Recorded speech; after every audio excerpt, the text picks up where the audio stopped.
Hey everybody, it's Lord Magicus, and yeah, let's play some more Mono Blue Devotion and Pioneer. This went over pretty well the last time. People seem to like this, so yeah, let's do this again. I promise we will do like Modern and Legacy more. It's not gone or anything. It's just on hiatus while, everybody's interested in this, I think, right now. So let's look at this while the iron's still hot. So last time we played a bunch of Mutavaults in our deck, and we also played Smuggler's Copter. I think I like the idea of playing a cycle land in here. Now, there's actually three different ones you could play. There's irrigated farmland, fetid pools, and this desert. But none of them really are significantly different than the rest of them. It's either, do you want the land that's a desert? Do you want the one that's also a plains, or the one that's also a swamp? And I really don't think it matters which one, so I chose to use desert because this one was the cheapest for MTGO. Because they all cost 2 mana to cycle, and since we're a mono blue deck, the cycling cost is irrelevant to us. Like, it doesn't matter whether it's blue, one colorless, or two colorless. It's all the same.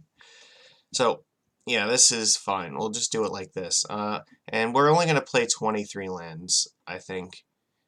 Yeah, the cycling should help a little bit in the late game. If we like draw an extra, too many lands, and maybe we can just throw one of these away, kind of replaces the functionality of Smuggler's Copter a little bit. But the more importantly, I think if you're gonna play a deck that has a bunch of like blue or blue cards in it, having a consistent mana base is just really good.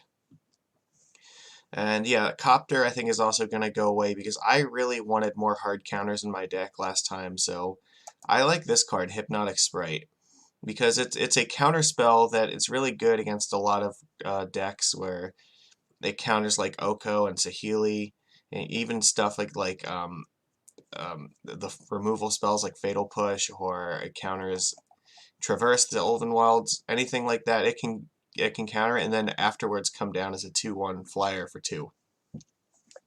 It's kind of unfortunate that the fairy part doesn't have flash, but you know what? I think this is fine because running this card and then effectively lets us play like 7 or 8 counter spells in our main deck, so we have a lot more control over that. And this card is way better with Thassa than Copter is, so I am definitely interested in trying this out. I'm also playing Tidebinder in the main deck this time. I think a lot of this format has moved in a very green direction. And almost every deck, I think last time literally 5 out of 5 decks like had targets in their main deck for this, so I think this will be a very good hedge against that. In order to accommodate this, though, yeah, I'm only going to play 2 Harbinger of the Tides, and 2 Harbingers and 3 Wizard Retorts. So, yeah, I think that the hard counter is worth a little bit more, to be honest. Like, we have the Trickster, the Tidebinder, the Storm Tamer, and the Harbinger are all wizards that can come out. But even the Master of Waves is also a wizard for this, so a lot of times it's going to be a 2-mana counterspell. Very inconsistently on turn 2, it might be a blue counter, but in most of our late games, this is just going to be a 2-mana counterspell, which makes it easier to hold up stuff like Brazen Borrower or Trickster in our hand and deploy this in the same turn. Because really, once we want to get to like 4 lands at the minimum so we can cast this, but 4 lands is also a very important number because it allows our deck to double spell in one turn. And Wizard's Retort is a hard counter that is very often going to allow us to double spell on 4 lands, so I think this is going to be fine in this deck, and even if it costs 3, like most of the things that we're wanting to counter, it's not a big deal for us if we want to spend 3 mana to counter it. Other than that, I think the rest of this is fine. It stays the same. I don't want to play less than like 20 islands with this Tempest Djinn because I want to make sure he stays big and beefy. Ideally, we don't want to see more than 1 of these in a game, but if we do, then it's fine because we can cycle them. But this just keeps our count high enough that he's going to have a pretty high power when he comes out. I mean, 19-4 is not unreasonable. Like, you could do it, but I'm just going to try it like this first and see how it feels. I'm going to change up the sideboard a little bit too. We're going to play the 4th Wizard's Retort and then 4 Mystical Disputes as our sideboard counterspells. I just don't think Spell Pierce really did very much against like the Saheeli combo deck with like Oko and whatnot. They have way too many mana dorks for it to be effective, and Mystical Dispute is a little bit better because it's not just non-creature, so it can also counter like a creature if it's blue. So in like a mirror match, like against this deck, this card is very good. But yeah, just being a mana leak for 1 mana, I think is a little bit better than the Spell Pierce. So I think we're still going to use this as our soft counter backup, and then yeah, the extra Wizard's Retort should help. But we're already on 7 counters in the main deck, so I think we're pretty covered in counter magic. Yeah, Jace, I think I'm not ready to give up on this card. I still think it's our best answer to the combo. If we can keep Oko locked down, then this can keep Saheeli locked down.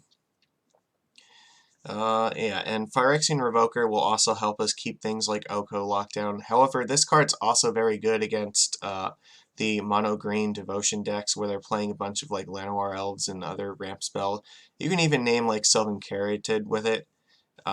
Yeah, against like those decks. So that way they won't be able to ramp up a bunch of mana with it. So this is also a card that disrupts that like a Jeskai Ascendancy deck that plays it. So that kind of helps. Yeah, Rapid Hybridization. This card is actually very good with both Harbinger and Tidebinder Mage, because both of them can deal with the green frog there that it makes very easily.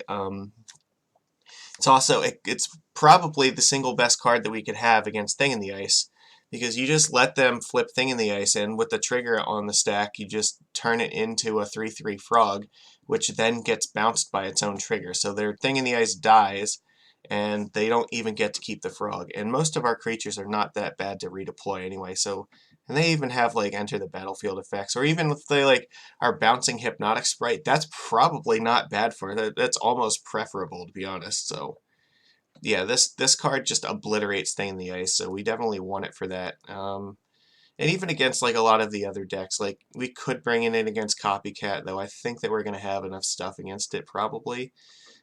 There's a ton of things that this helps, so I think that it'll be worth us some slots here to try out at least. And Ashiok, I think I want to try this card against the green-black Delirium deck, because it turns off Traverse for them, and it also can get rid of their Delirium. And I think their deck is a lot worse when they don't have Delirium.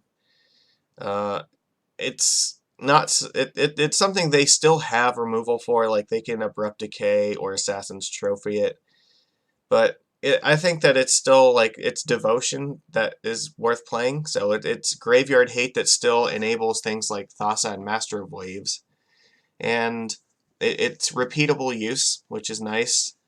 Yeah, and it counters a bunch of the search effects, so there might be other scenarios in which we see that we want that effect, so yeah, it's an interesting one.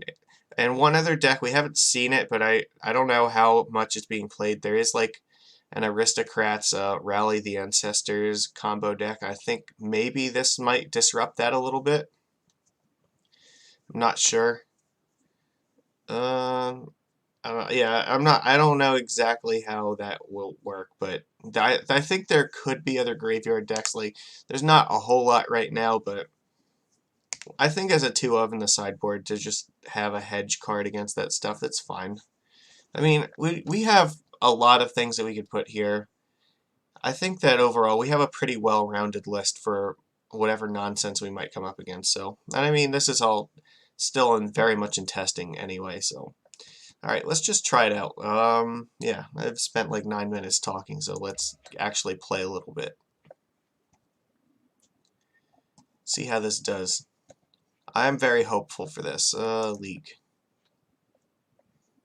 There we go.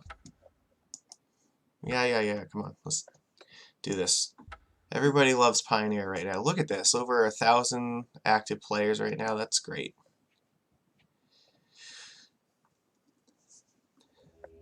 Look at how quickly, compared to like Legacy, we got our match. I love getting to play right away. Ooh. This hand is a little bit rough. They're keeping 7 cards. We are on the draw. I mean, this is actually still probably okay. I'm going to keep it. It's a little bit slow because obviously we have 2 of our 3 freaking deserts, but it's a sacrifice that we just have to make.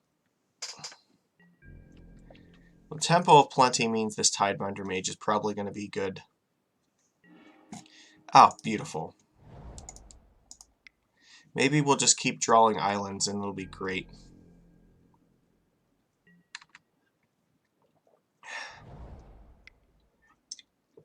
Day drinking is the best part of being an adult. Okay, Field of the Dead, it could be an issue.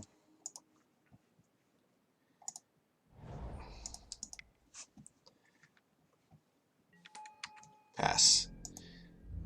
Well, we're probably not attacking very much in the ground. But this Tidebinder can lock this thing down. So, Elfish Rejuvenator, yeah, they're going to ramp. Alright.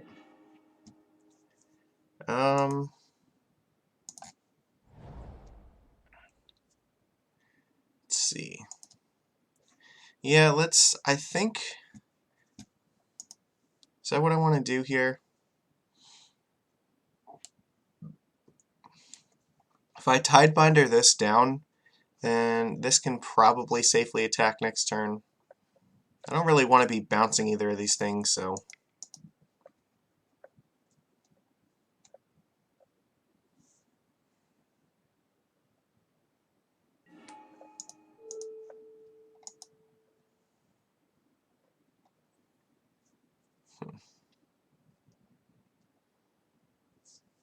They're probably in the very short order they're going to start playing. They're going to get a bunch of zombies from this thing, so... They're already at 4 out of 7. However, if we want to next turn, we could just play Thassa.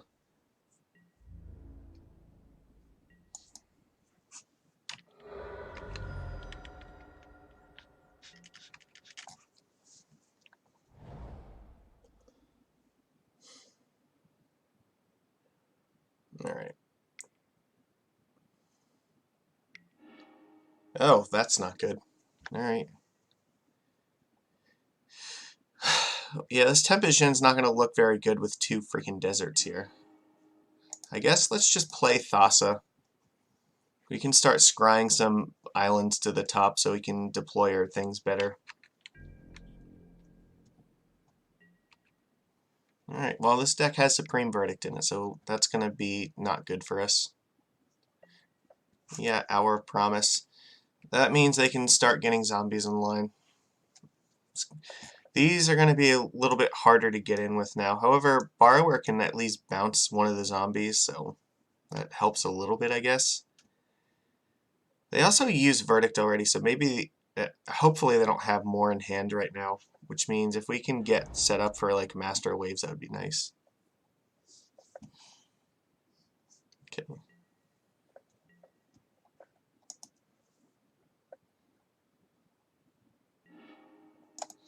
No, we want land. Yeah, there we go.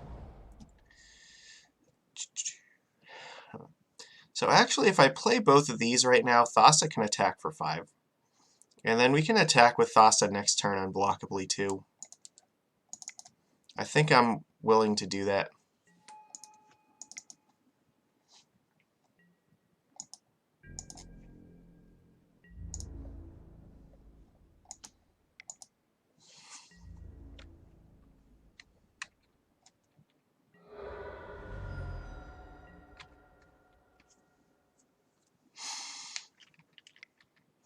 You have another Verdict. Hour of Promise. You're just going to get like a million zombies. I mean, yeah, that's fine, I guess. We can't quite kill him next turn, but we have to also make sure we don't die. So he has like a ton of zombies, so he's attacking for 12. Oh, God. Land drop. Yeah, I said 6. 9. Alright, so that's 18 damage coming across right now. Okay. Tidebinder doesn't really do anything here.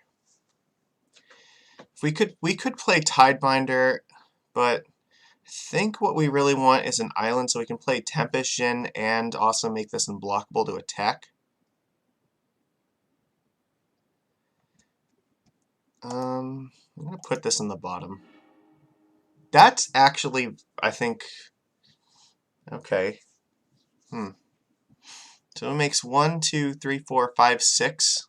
They have 2 lands left in hand, which means, but every single thing that they play is going to get, yeah. So what are our other options? We could play Brazen Borrower, bounce a token, attack for 5. Unblockable. And then next turn, so that would put them to 8. That still doesn't quite kill them, though. Playing Master of Waves doesn't exactly kill them either. It just lets us trade a bunch of tokens with the zombies. I mean, they can attack with Thassa and like let them block with a token. These are choices. The other option is if we play Tempest Djinn, it only attacks for 2 in the air right now. I think that maybe Master of Waves is our best chance because we can try to trade a bunch of elementals with these.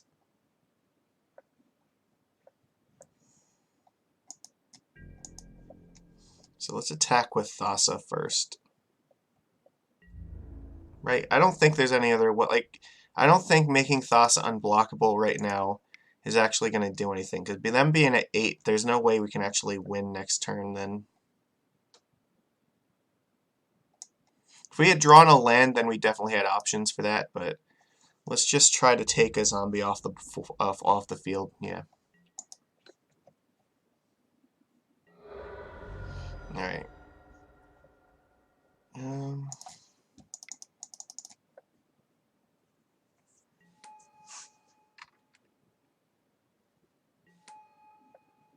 You have things, I have things. But if they have any removal for this, we're in shit. Oh, that's bad. Why would you do that instead of hit Master of Waves? I don't understand. Or you're afraid of, like, this. Okay, that makes sense. Alright, well, we're getting attacked for a bunch. 17. Ugh, that's not good.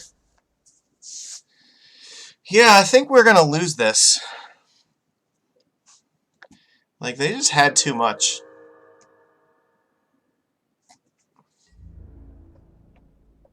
They're not attacking, though. I think that's a mistake. They should have attacked. I still really want land on top.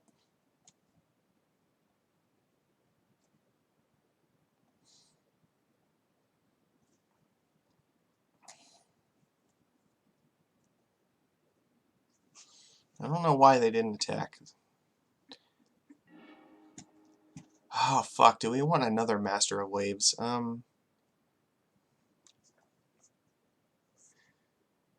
That makes their attacks, like, really bad. So it'd be 1, 2, 3, 4, 5, 6, 7 tokens, and they're all 3 2s. They still have 4 cards in hand. Like, even if they just keep playing lands, like, they're gonna outclass these very much, and we don't... I don't know, if we put this on top, we might just be playing not to lose instead of trying to play to win, but at the same time, I'm not really sure what else we can do right now. Alright, I'm gonna put it on top.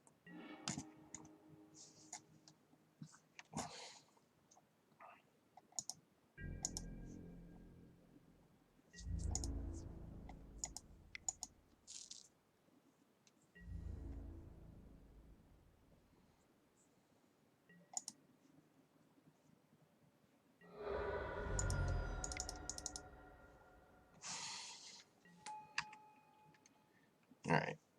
So we don't have to block all of these. We're still at 20, so even if we block one of them, like, they're in a lot of danger themselves. They might just verdict to Fairy. That's actually not that big a deal.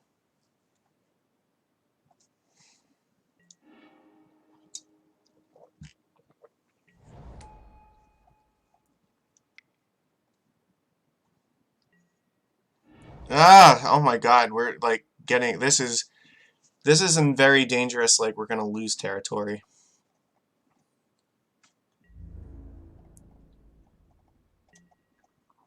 All right.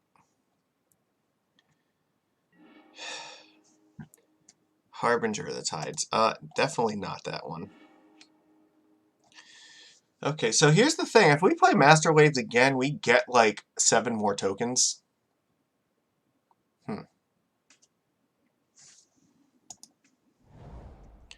Do we have any other options? Like, we can't play any instants, but at the same, they have 26 attackers, and again, we only have to block 7 of them. So if we play Master Waves, they can't actually all-out attack and kill us.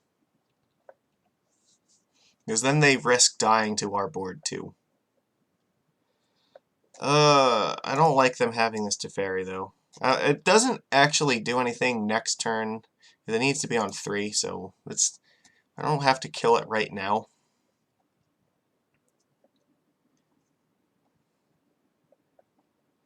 Let's see, Tempest Shin attacks for 3 in the air. Like, this is still not particularly... Like, we could play Tempest Shin and then bounce a token, but I don't think that's really what we want to do right now.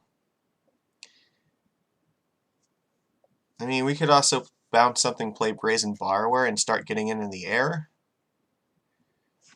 We have enough tokens to trade with them for 1 turn, but then we don't have... I don't think we have a lethal counterattack if we don't replay Master.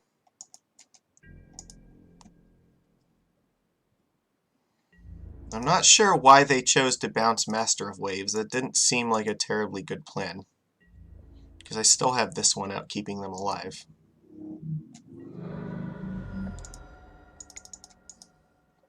If they have, like, Declaration in Stone, then I think that's just terrible.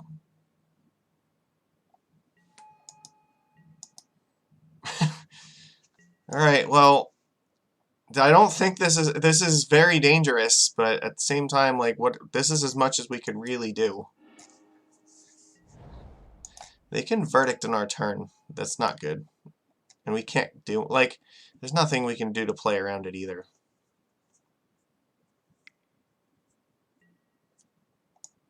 Mm-hmm.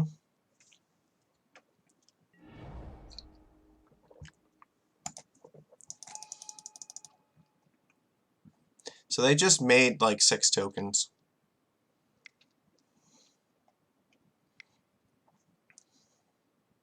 Oh, they're going to Sphinx's Revelation again? Is that what's happening? Or what else? I don't think they would have played a bunch of lands first if they had Verdict, though. Okay, they're just going to draw 2 cards. That's fine.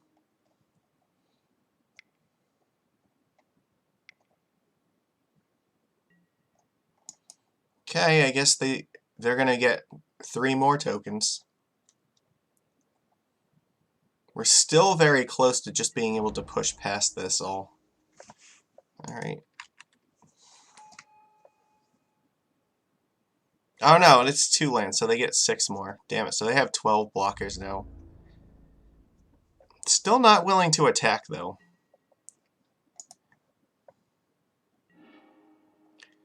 I don't know that that's really what we want either. We're almost just kind of better off with more land so we can deploy, like, Tempest-Jin and then Brazen Borrower. So let's see, next turn they have 20... They have 30 tokens to attack with, and we have to block 10 of them. So we're not dead yet from that. I don't think this is going to be the game breaker we need. That's fine. So I think what I might want to do is play Tempest-Jin, attack for 5, put them to 8, and then this threatens to kill them next turn. Because we have enough tokens to not die.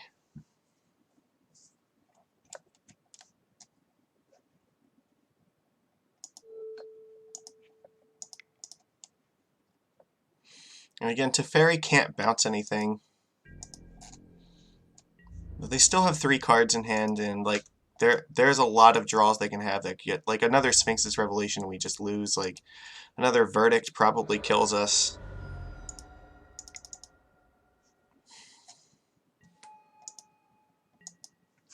But this at least gives us a chance to win on our next turn if they can't do anything here, which is about as much as we could realistically hope for.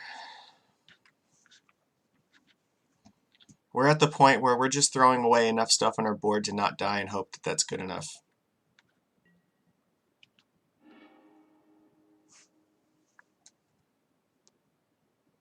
Now, if they have like a way to get rid of Tempishin or Thassa, that's bad. But we are just going to attack for both.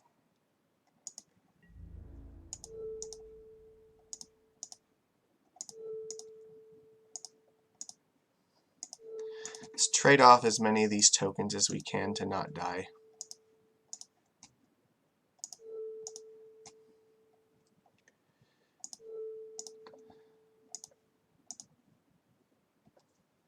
Because they might have Supreme Verdict, so... yeah, I don't think any of the rest of this really matters that much.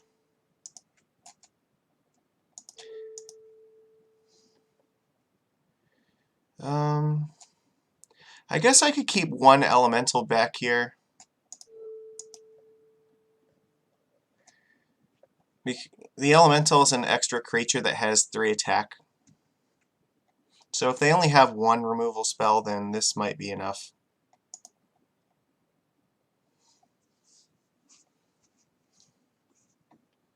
Alright. If they have nothing, then I think we're good. But this is where we're... oh shit, I didn't block enough of them.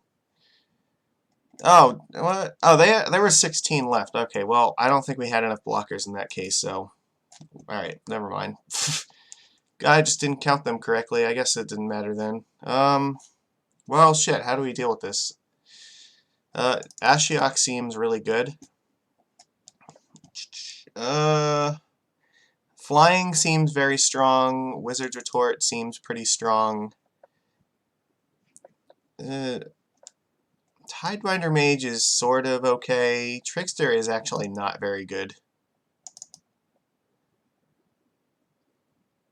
Hypnotic Sprite and Harbinger are both okay, but not, like, super great.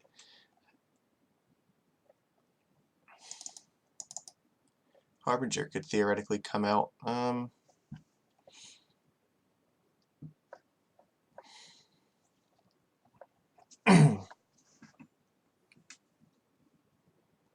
What else do we want here? I mean, Jace is also sort of okay. We might want the Mystical Disputes.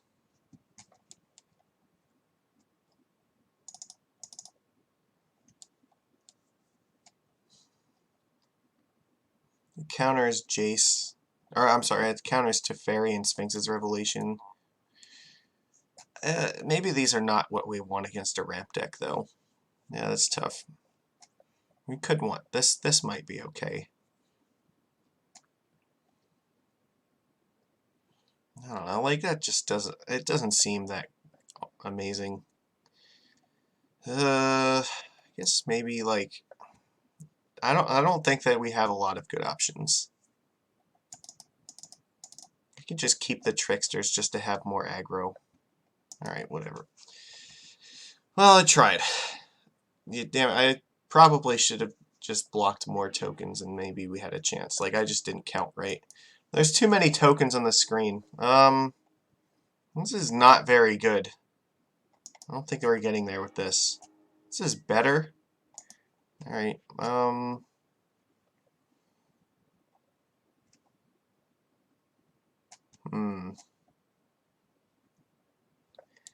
seem very far off from this. You mulled to 5. Okay, that's a good sign.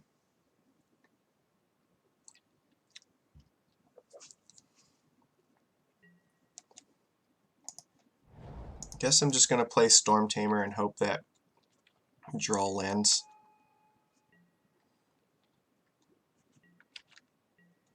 I don't know, a lot of these decks are still ridiculously weird and wild, so who knows. Yeah, I mean, like, that's the worst thing that happens, but whatever. We have no choice.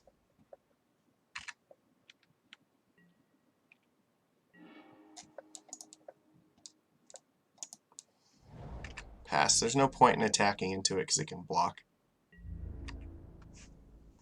We can Tidebinder it next turn, though. I don't want to be Brazen Borrower and, like, bouncing it, but...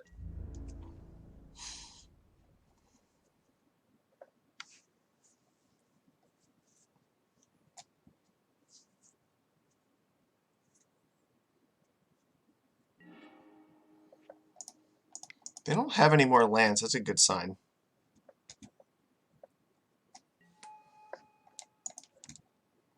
We need more lands, though.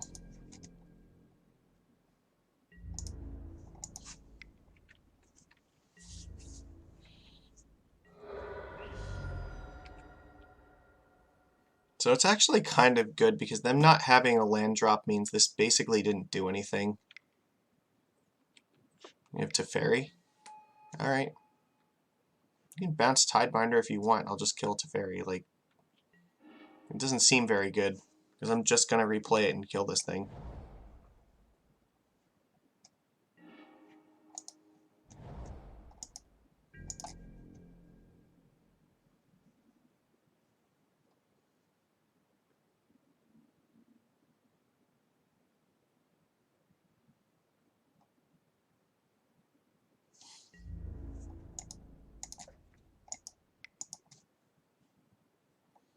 I don't even know if I want to. Like, I might just play Brazen Borrower and then next turn try to play, like, Tidebinder and Trickster or something. Because that's more damage. And if not, like... Yeah, I could still just play Tidebinder, or maybe if we... Dasa's an option. I think I am going to play Borrower, though. This is more mana efficient right now. I need to really, like, pressure their life total before they start, like, doing this shit.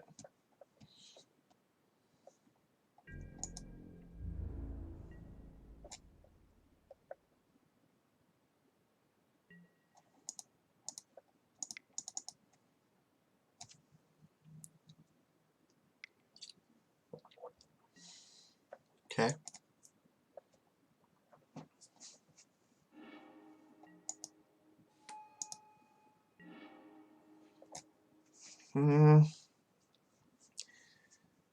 I think our best bet is Tidebinder here.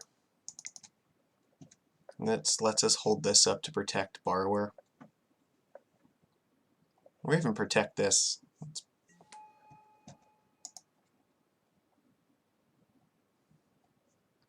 I really want to keep my unblockable creatures going, though.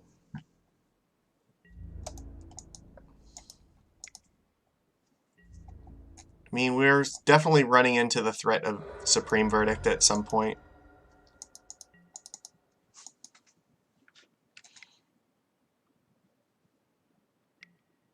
Yeah. Doesn't target. No, this thing makes zombies, that's right. Do you have any deserts in your deck?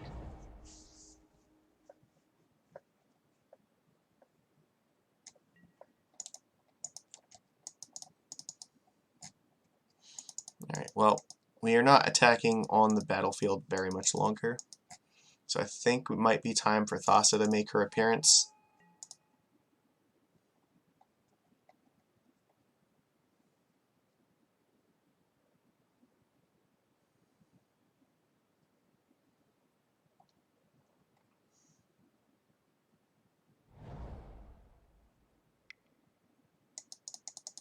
Yeah.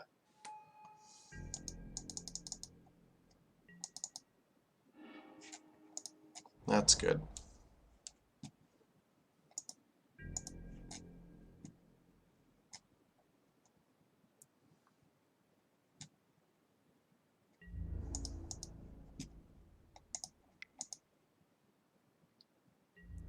I think this might kill him next turn.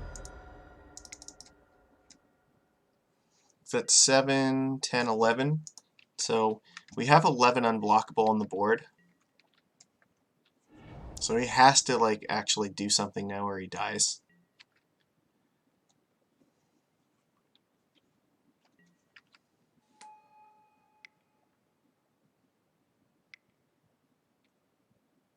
Looks like Revelation.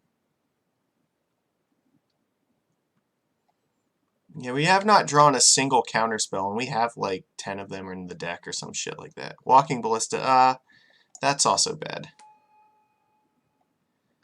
Damn it. Okay, well, that's fine. Walking Ballista is just gonna rape us in the face.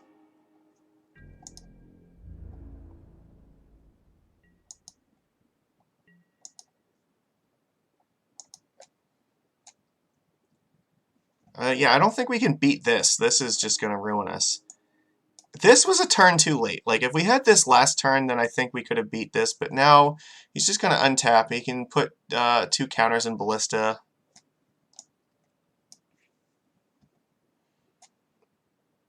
Ugh. This doesn't work.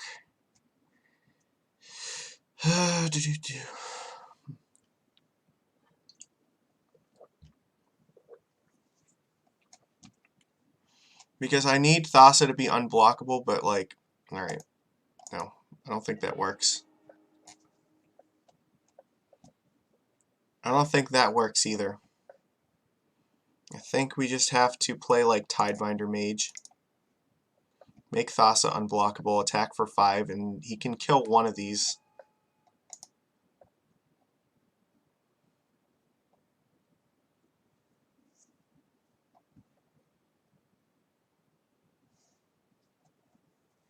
Can put 2 counters on it and kill 1 creature, and then we have Trickster to do it again. So I think we need another 2-drop creature and try to win. Like, that doesn't seem like that's going to work, though. I don't think that we can do this. Like, this is too much. So, alright. This is as much as we can hope for. Damn it. Like, this is too ridiculous. Like, we did not have counter spells in this match. That sucked. Like, we needed them so badly and did not find them. Like, yeah, we have the 4 Wizard's Retorts, like the 4 Sirens in the deck. Just none of them are anywhere to be found. A retort only comes after Ballista already destroys us.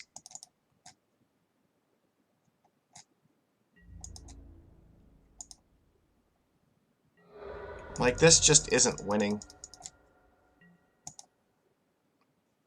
Because finding a land isn't even good enough at this point. Like, there's nothing I can really do here. Ballista can just have 2 counters added to it. Can attack for 8. 9, okay. Wait, does this do it? Okay, wait, this might actually do it if he doesn't have another land.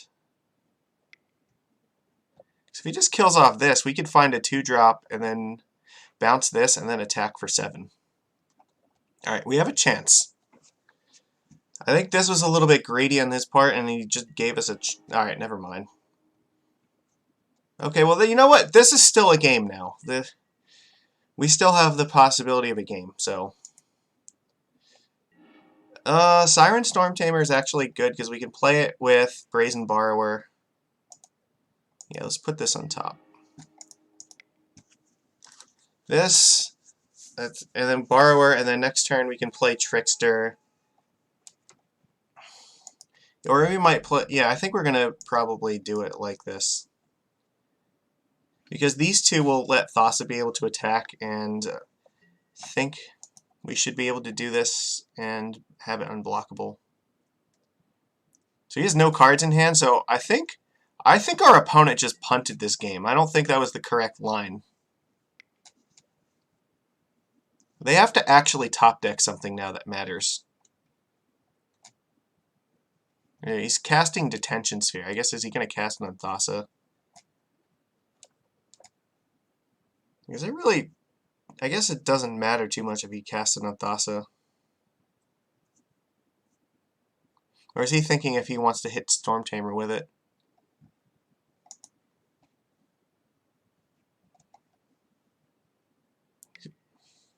Okay.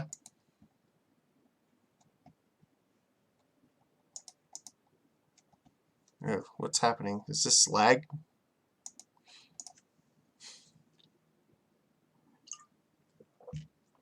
This is still a beatable card. Alright, they're going to exile Faucet, that's fine. So we're going to take them to 4. And then I think Brazen Borrower is just going to kill them.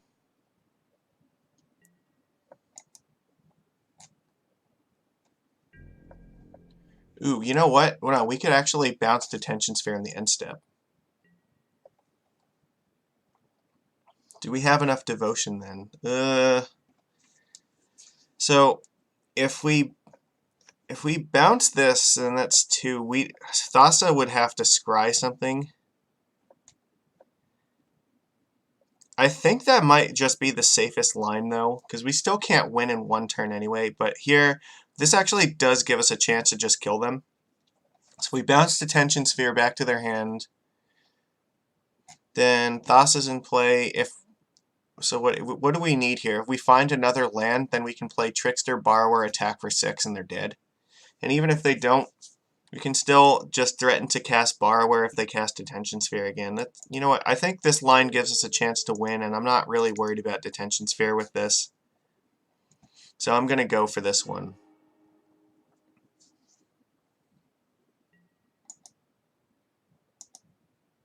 Alright, we have 2 chances to do this here. If we find a land...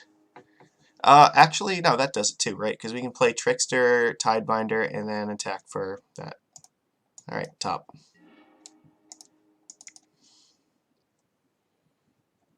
Alright, this wins. They don't have any way to put another blocker in play. Now, I think that our opponent absolutely had this game locked up, and they just like totally threw it away by screwing up with the Supreme Verdict. Oh god, that was insane. Okay. Just alright. So they have Detention Sphere. I don't know. Is Dispute worth it over any of these? So we have Sprite and Retort, so that's 8 counter spells, but maybe we still want Revoker.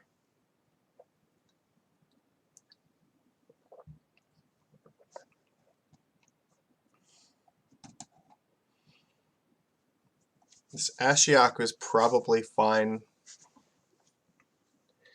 So the only creatures they really seem to have are the zombie tokens. And like the Arboreal guy, and that's not really that good.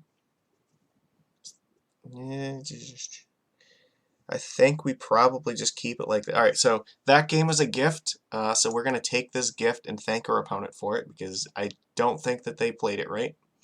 Pretty sure that we were just straight up dead with Ballista on the table, but they decided Verdict was better, so they gave us a chance to go for it, and we did.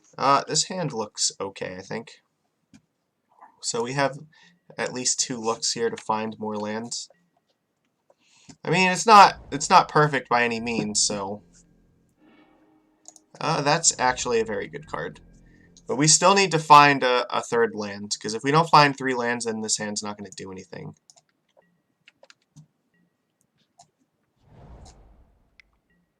Yeah, Growth Spiral. It's fine.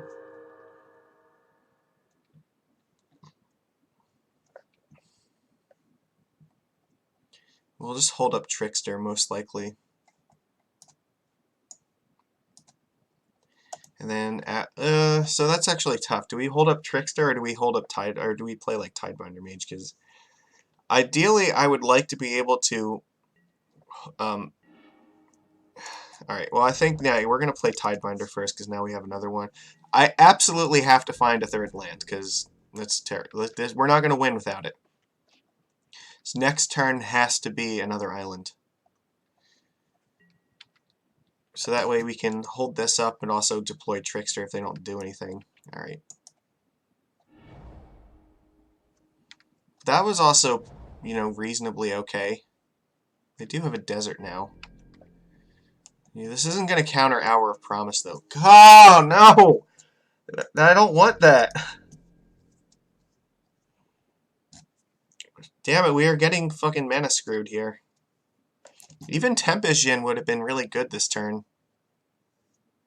But this doesn't do anything with 2 lands, like our entire hand doesn't.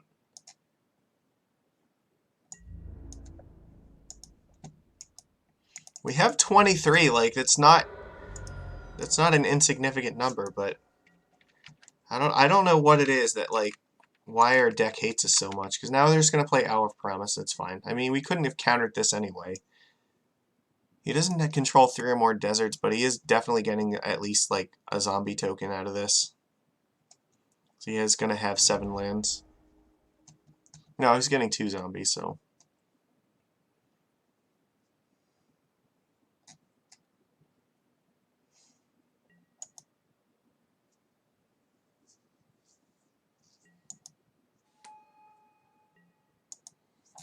Yeah.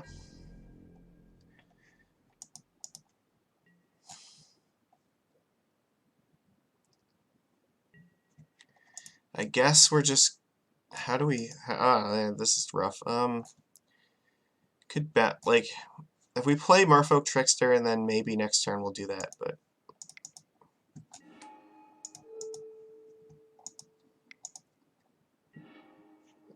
Yeah, we have, again, no other plays other than this. Because we just don't draw lands, so that's fine. If we don't draw lands, that's fine. Then, you know what? The MTGO just decides against us. That's fine. I don't think this was an unreasonable hand to keep. This is like 4 turns now on the draw that we haven't found a land. That's bad. Yeah, but our ground creatures are not going to do anything here. They have 4 cards in hand, like... Yeah, they don't really... I mean, you should attack with this token, but I guess they just... I don't know. I don't understand why they don't attack. It doesn't really do anything. But we have to play it. I mean, I could play a Tidebinder Mage here just to get Devotion, so maybe this is a thing. If they have Verdict, they have Verdict. Like, that. There's nothing I can do about that. All we can do are just play the cards in our deck. Just put Devotion on the table and hope that Supreme Verdict doesn't blow us out. Because there's no way for us to play around it. Definitely. Yeah, this is just kind of where we're at the moment. Sphinx's Revelation, that's fine.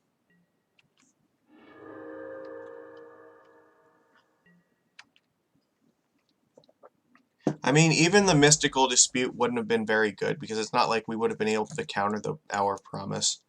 Dispute might have been okay if we countered some of these other things, though. But it just seems so unlikely. Like, once you get to this point in the game, you're never countering these spells. Like...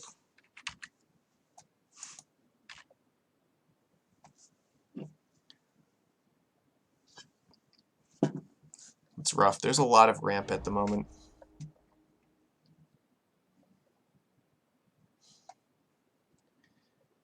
And I mean, even like Master of Waves, even if it makes 7 tokens, that's not really competing with this. All that's doing is just making us not die to these. It's not actually winning us the game.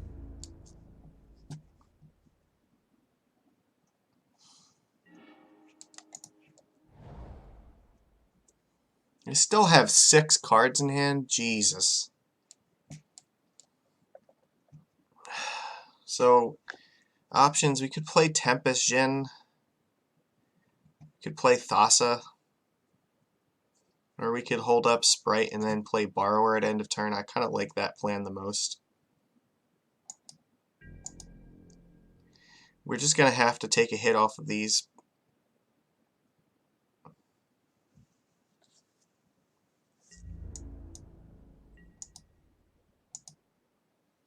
We might be priced into playing Master of Waves next turn. Yeah, you would definitely attack here. I think I have to block at least 1. Well, if I block 1 here, that's 1 less Devotion I have to block them next turn, but there might not be a next turn. That's the problem. Like, we're getting attacked for 18 damage right now, which means one of them has to get through, and they're going to make at least probably 2 more this turn. I don't think that there's anything we can do. Like, Master of Waves will make 7 more blockers. It's really bad. Now we'll just take it. I can't afford to throw away our Devotion.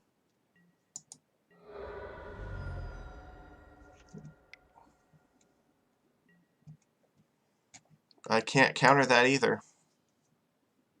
I can play Brazen Borrower and get an extra 2 tokens, but that's not going to offset this.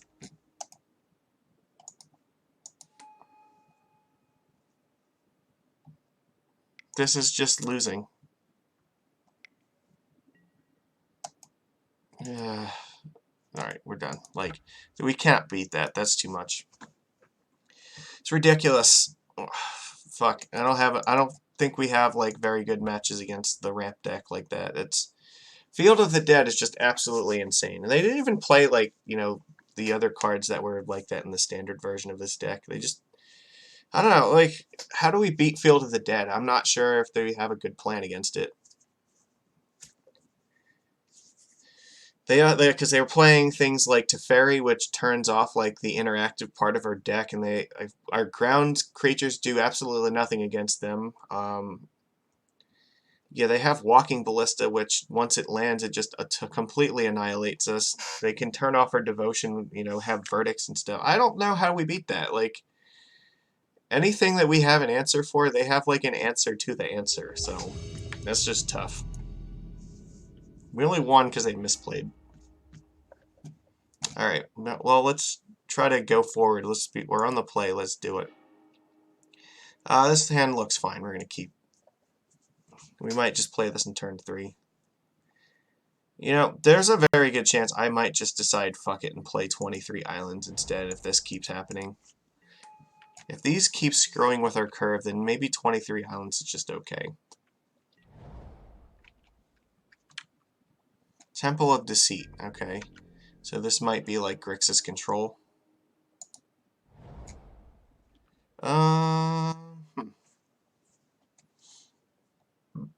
Excuse me. Well, I'm going to assume that Tidebinder Mage is probably not very good against this deck, so... No! I didn't attack! Oh, fuck. I just clicked through it. Alright, well, that was dumb. We lost a point of damage for free. Yeah, okay, Temple of Malady, so... I mean, I guess maybe if they would have had, like, maybe if they have some stuff, it matters. Okay, well, we're definitely playing this turn. Let's not forget to attack this time.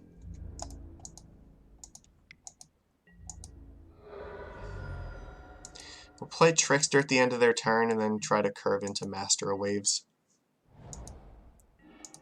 Yeah, okay, so this looks like the Sultai control deck, which is very brutal. So we might not want to play this right away because he may have something like Liliana. Or he might even have like Languish or something.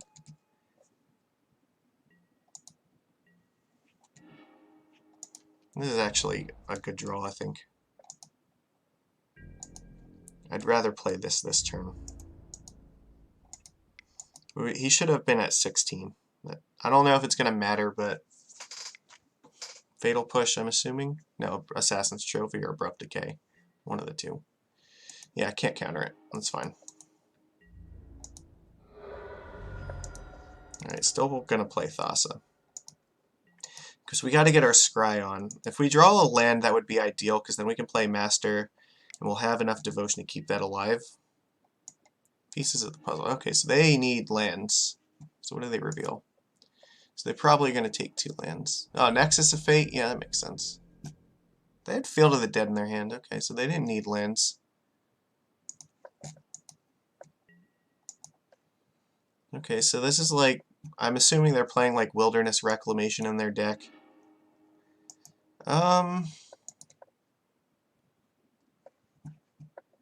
Tome Scour and Tome Scour. This card seems actually kind of good.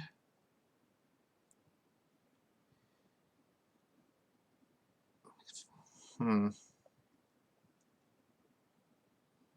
just worried. What if they play like Languish or something bad? It doesn't really deal with like the Nexus or like the Wilderness Reclamation either. I'm gonna bottom it. Alright, that's fine. Just do this. Hope that we can dodge a sweeper. Because if they don't have a sweeper, there's actually a reasonable chance that they're dead. Because we have protection for this against just a removal spell.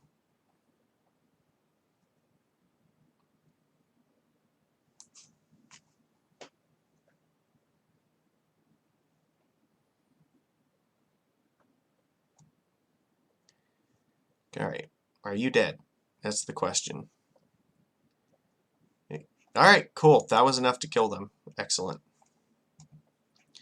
So, let's see. Wizard Retort seems fine. I don't know how much they're going to search their deck.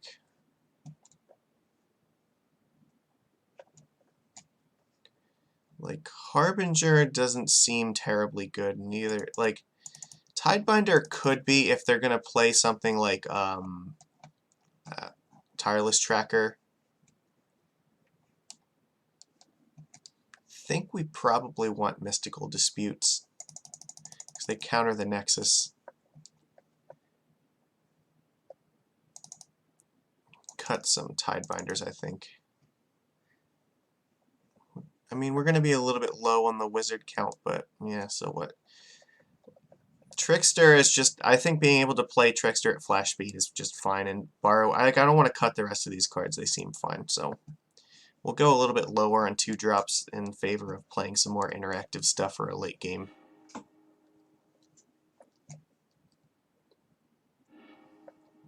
This hand seems fine, we'll keep.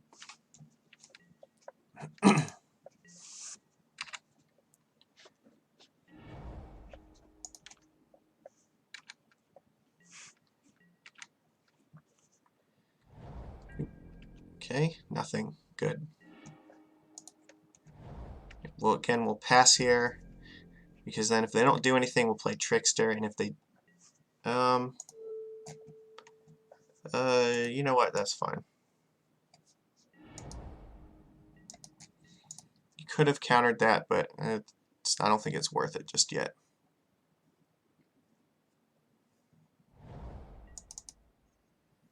I'd rather save this for something more important.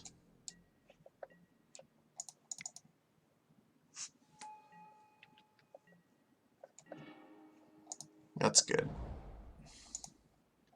So now again, we're at the same spot where we can either counter something with a Hypnotic Sprite, or maybe flash in Borrower, or dispute something.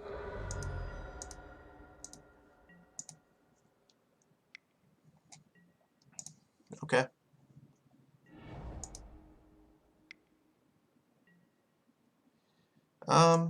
Yeah, that's fine.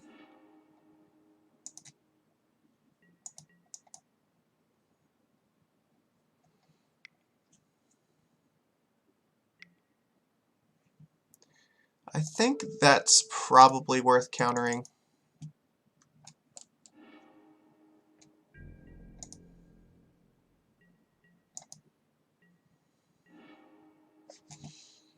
We can play this and hold up the dispute. We could also play Tidebinder Mage and hold this up, that's fine. This is probably worth less to us. If they decay it, I'd rather they decay this than the Sprite. I really want more mana, though.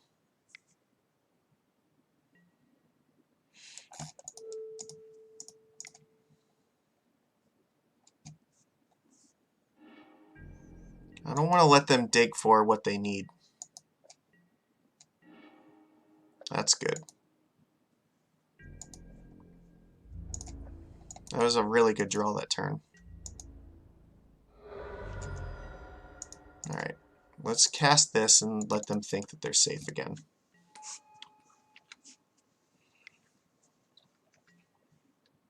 Okay, that's fine.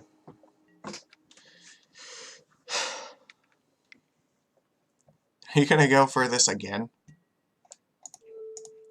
What part of no did you not understand?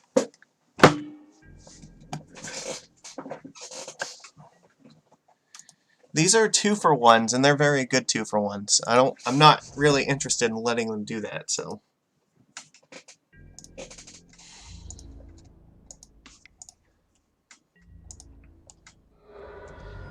I only have 2 cards in hand, so I think I'm going to play Tempest Shin here. This is better on a turn where we need to hold up a counterspell. Okay.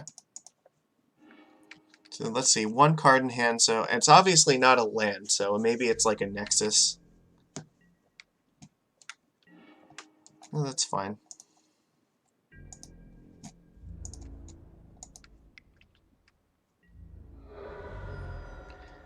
We'll just play Brazen Borrower at the end of their turn.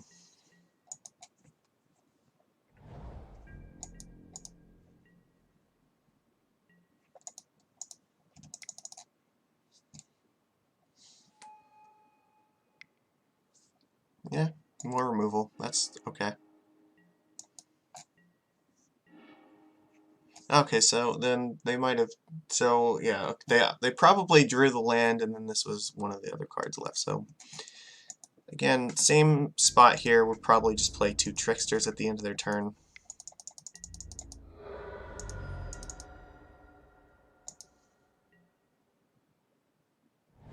Alright.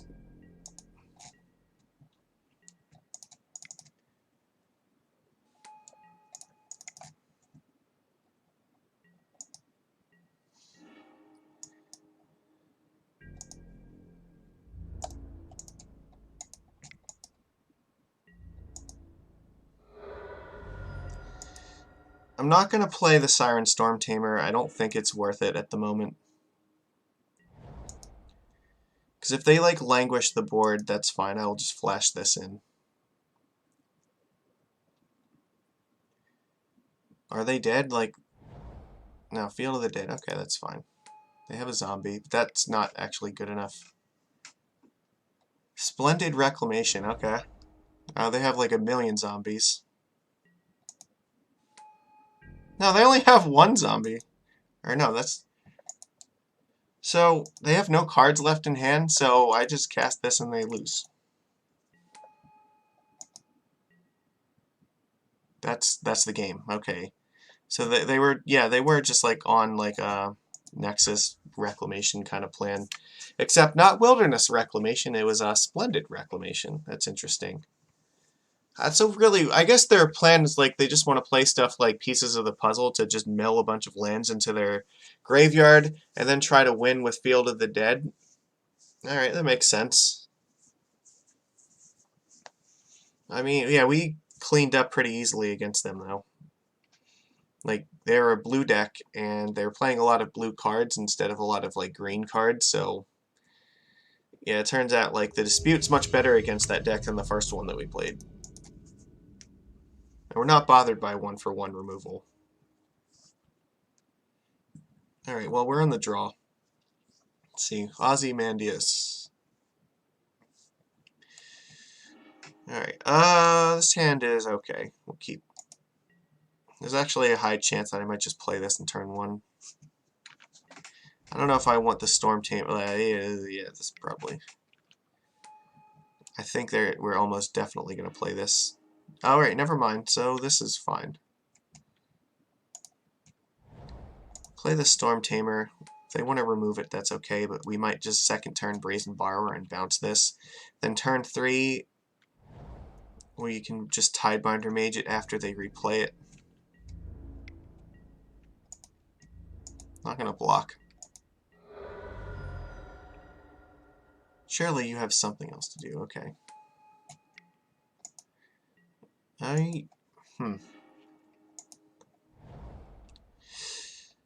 So, here's the thing. I could actually just, like... Could tap one of these down. They might have a bunch of shocks in their hand, though. Like, that's my only concern. So I can't use the Storm Tamer to protect it this turn. But you know what? Next turn we probably just want to play Tempest Shin anyway. So if that's the case, it's going to be a while before we do this. If they bolt this thing, or they shock it like they shock it, I don't know that there's anything. The Borrower could be okay if we just bounce one of these. Maybe that's fine. So it's probably worth, like, they're not going to shock, like, I mean, if they shock this, that's fine. I guess I'm just going to bounce. I really want to try to use the Tidebinder and have it stick.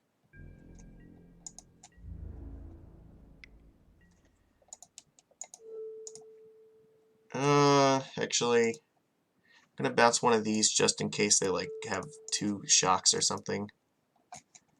Because it saves us potentially more life.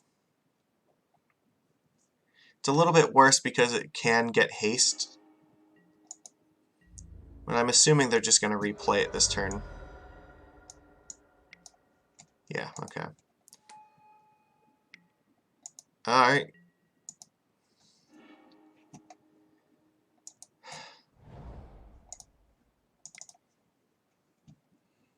We're gonna, yeah, tap this down because that's like the scariest thing. Next turn we'll play Tempest-Jin.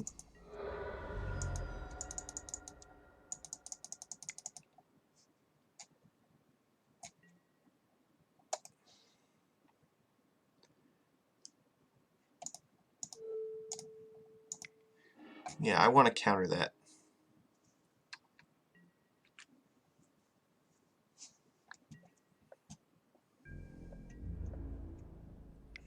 Okay, that tells me they probably don't have more removal in hand.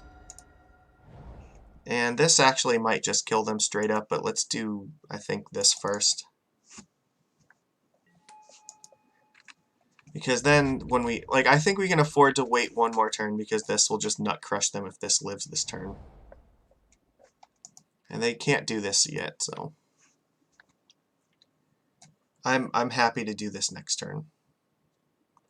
Get like a million tokens that they can't deal with. Okay. I'm not going to block.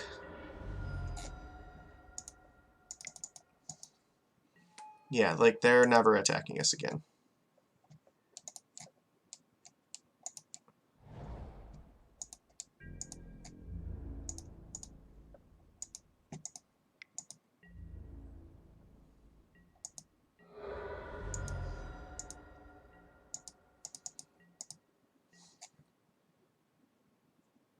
We also have Hypnotic Sprite up now, so we can play Borrower and counter a Lightning Strike on us next turn. Yeah, this does not seem like a winning board state for them. However, I will throw the tokens away to kill these things first. Ooh, that's brutal. No, I can't deal with that. Alright. I guess we just, like, kill this thing, right?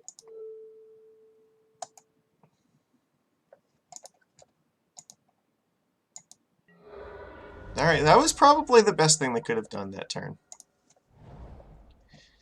However, we have Borrower, like, I can't really attack into this. However, this thing can block and eat one of these, and this can, like, block that.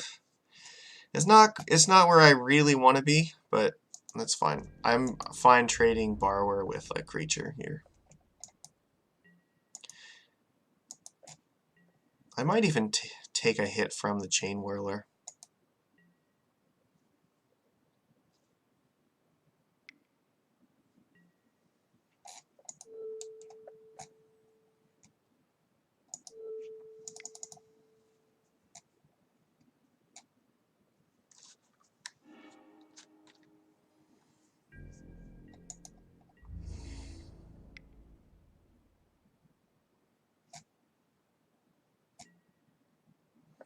Ooh, alright, that sucks.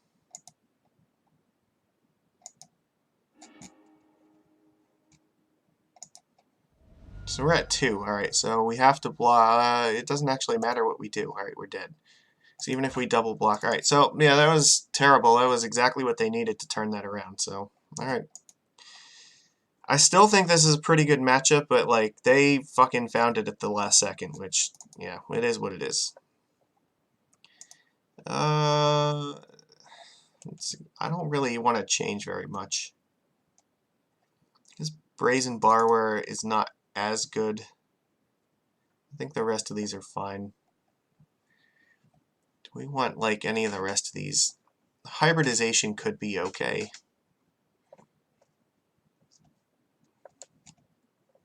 I mean, this might actually be fine.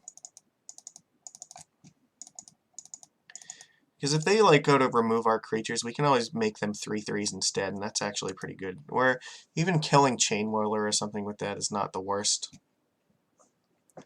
Just bouncing their creatures are not very... It's not a very strong play, in my opinion, so... I think Borrower is a little bit weak here, but like Jin and Thassa and Master seem fine. I think the rest of these cards are all okay. I'll keep them. I am starting to notice that maybe these should just be 3 islands, though. Maybe 23 islands is just the way to go with this.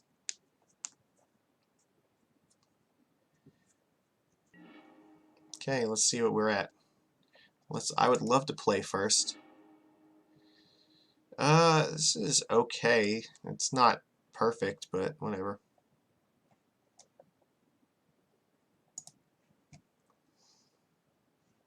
If I play a creature, we can just Tidebinder it down. Or we could actually wrap it as yeah. We can use this on it and then Tidebinder down this. It doesn't seem very good either. I'll just play this first. Pass.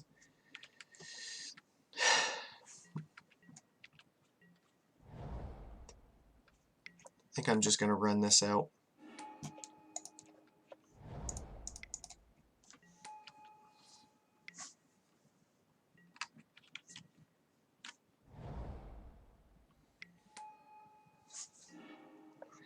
Runaway Steamkin is a pretty good one.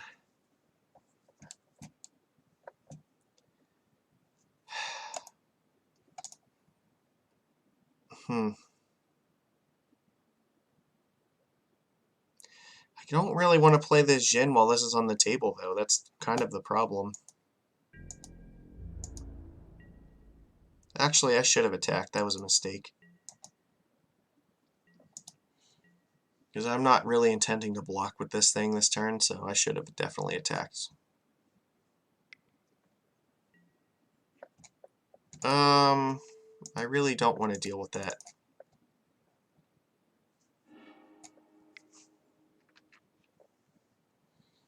Okay, well I guess, yeah, I just lost out in 2 damage for no reason.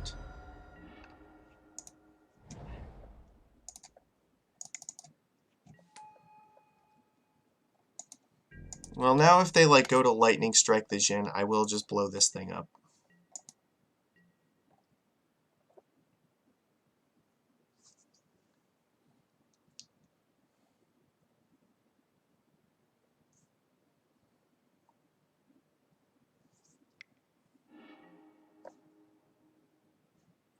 Doing it at my face. Okay, that's interesting.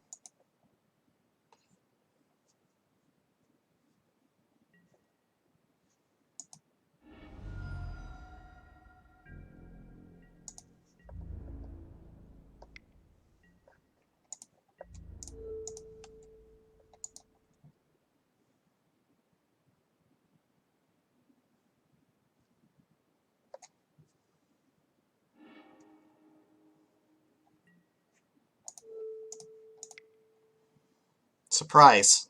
You're not actually going to kill this thing.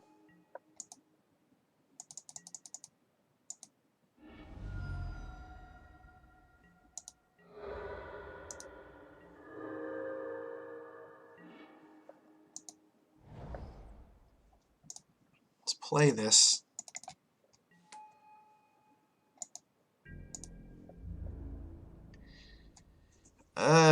This is terrible. I don't really think I can afford to attack right now, right? I kind of need to block, but there's a high chance that this thing is just going to attack for 4.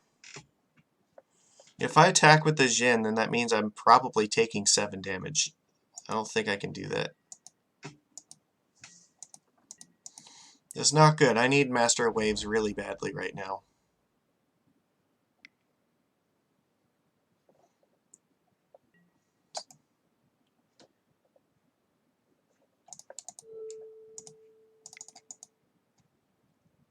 On the plus side, they're not going to really be able to attack right now because of that.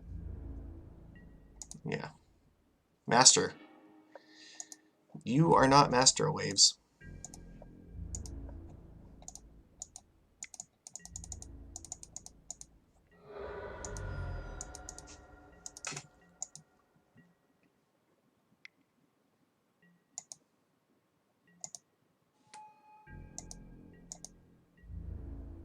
Yeah.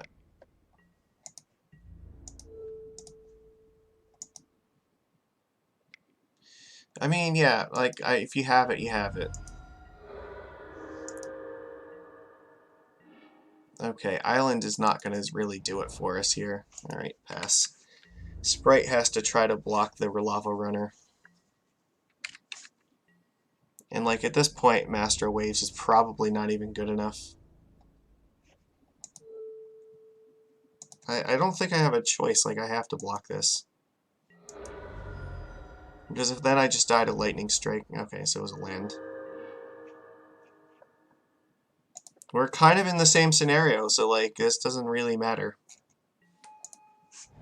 We're just blocking the Steamkin and hoping to draw Master of Waves. But this game has not gone the way we needed it to, for sure. This mono-red version of this deck is, like, fucking brutal. Yeah, we lose. Alright. Yeah, the red-white one was, I think, a lot easier to deal with, but no, mono-red just terrible for us.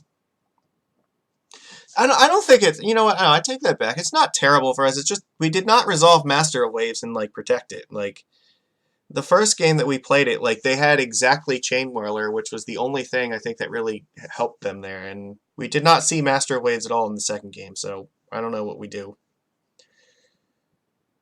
Sprite definitely is a little bit weaker versus Chain Whirler, being an X1, but it's just tough against that deck when they have so many, like, blowouts against us.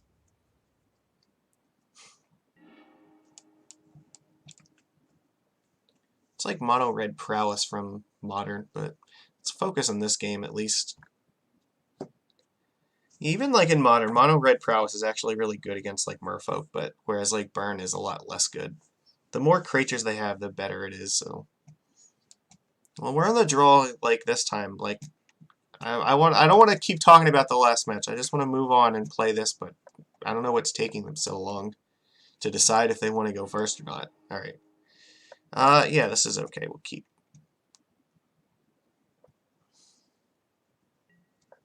They mulliganed. We're gonna keep.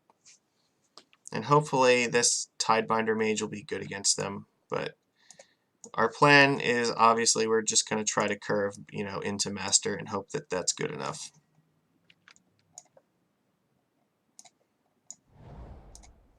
Okay, so Spire Bluff is...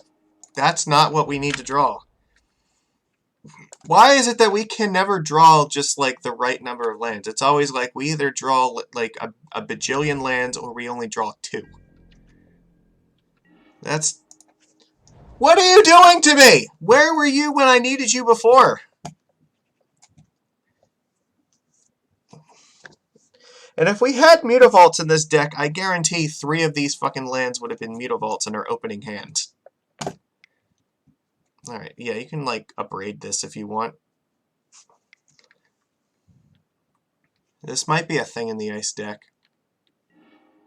Lightning Axe. Okay, yeah, this is Phoenix. Alright, this should be good for us. Tempest Jin in particular is very good against Phoenix. And we have a lot of the really good cards against Thing in the Ice. Oh my fucking god, what is wrong with you, Magic? We have drawn lands 3 turns in a row. Like, only when we keep, like, 4 in our opening hand do we get to draw 3 lands in a row. Like, God forbid if we kept, like, 2 lands, like, we couldn't draw a land to save ourselves. I know that I'm complaining, but, like, just, are you serious? Like, really? Come on. Is this real life?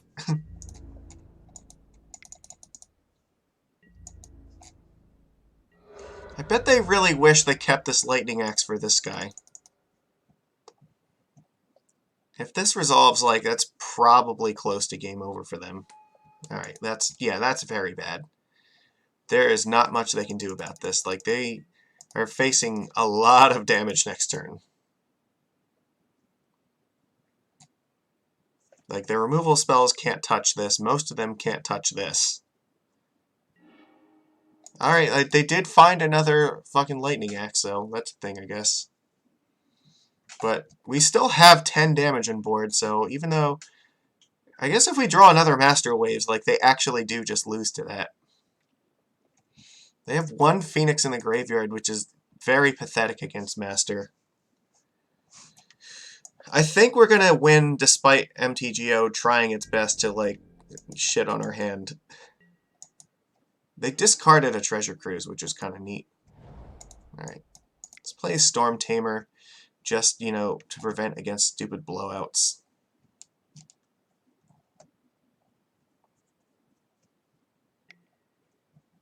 Okay. that's fine. You're still taking 8 damage.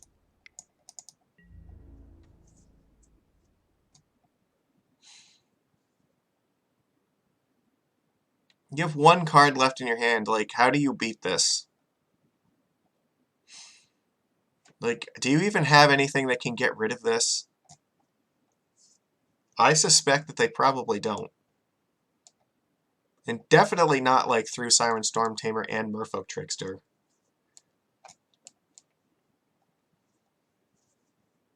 It doesn't matter. We can win with a 7-land hand.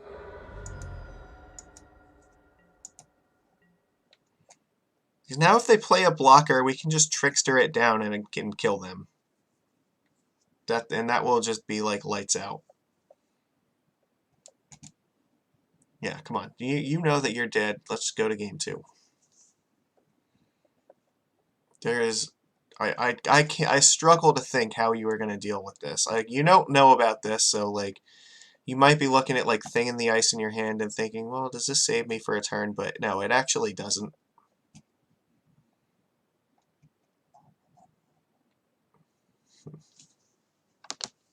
Yeah, okay, that's fine. Phoenix should be one of our best matchups in this format, so I'm not really super concerned. Rapid Hybridization and Mystical... Well, I don't know. Which ones do we want here? Hybridization seems really good. Tidebinder Mage is... I mean, this does turn off Phoenix, but so many of our cards do that. Like, maybe Hypnotic Sprite is actually what we don't... They could have Anger of the God. Well... No, if they're going to play anything, it would probably be like Sweltering Suns. I mean, the Sprite can also counter a Thing in the Ice. I'm trying to think like what's actually not good again. Almost all of these cards are actually great. There's very little I want to change here. I guess maybe Storm Tamer. Like...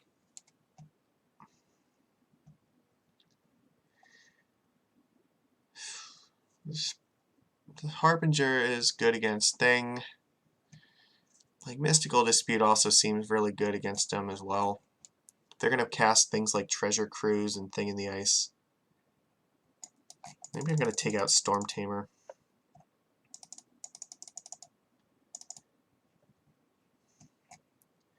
I still need 3 more cards to come out.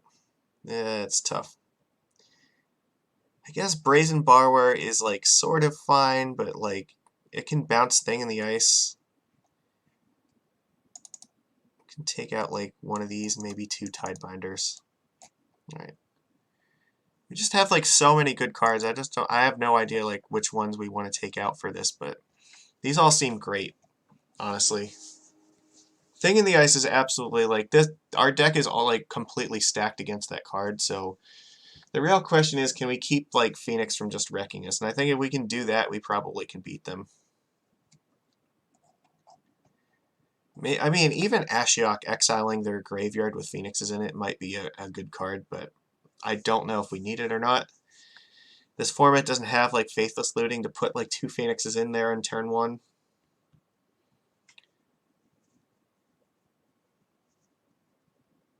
And we actually have things like Tempest Shin that can just wall off Phoenix, which is nice.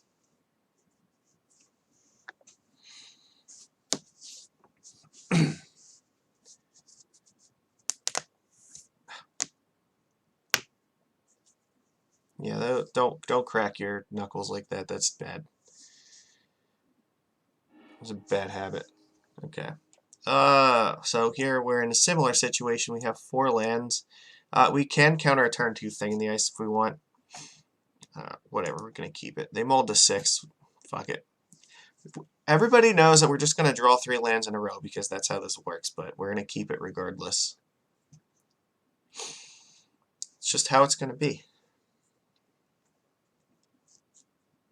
And I probably won't play this. There's a good chance I don't play this in turn 2 because I might want to hold this up instead. Okay.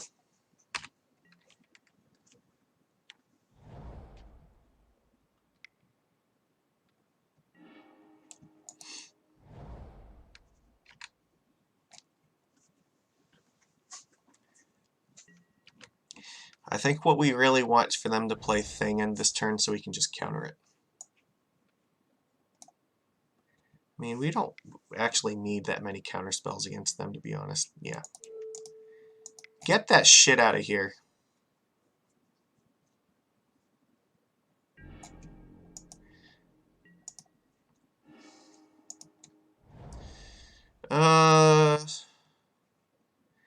I guess it's kind of free to play this turn. Because next turn we can still play this for 3 mana anyway. But, I mean, we can't deal... If they have another one of these, we can't do anything about it, really, so... Okay. Charted Course, that's actually okay. That's fine. It means they might not have a removal spell to deal with this, so... Okay, well that looks like maybe they could.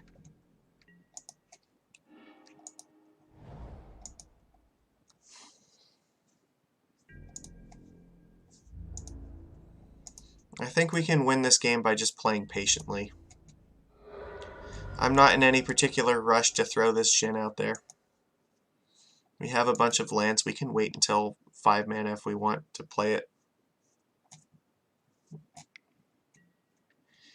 Sure. That's not going to do anything.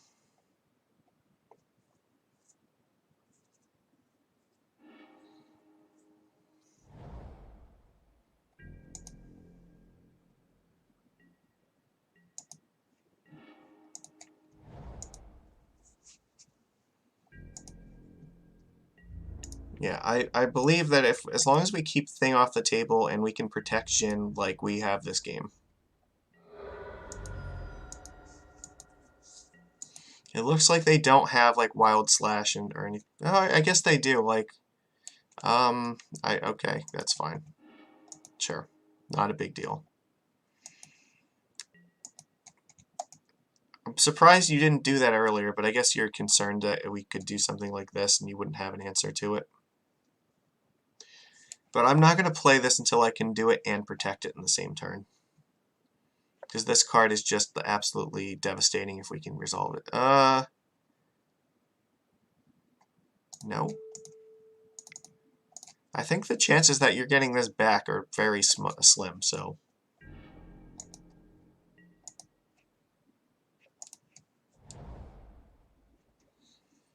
Pass.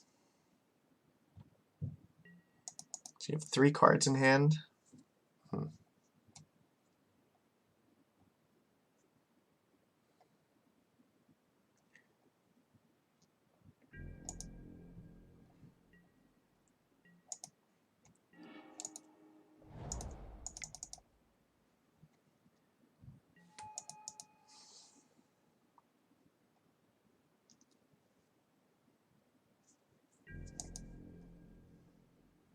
My Phoenix is bigger than yours.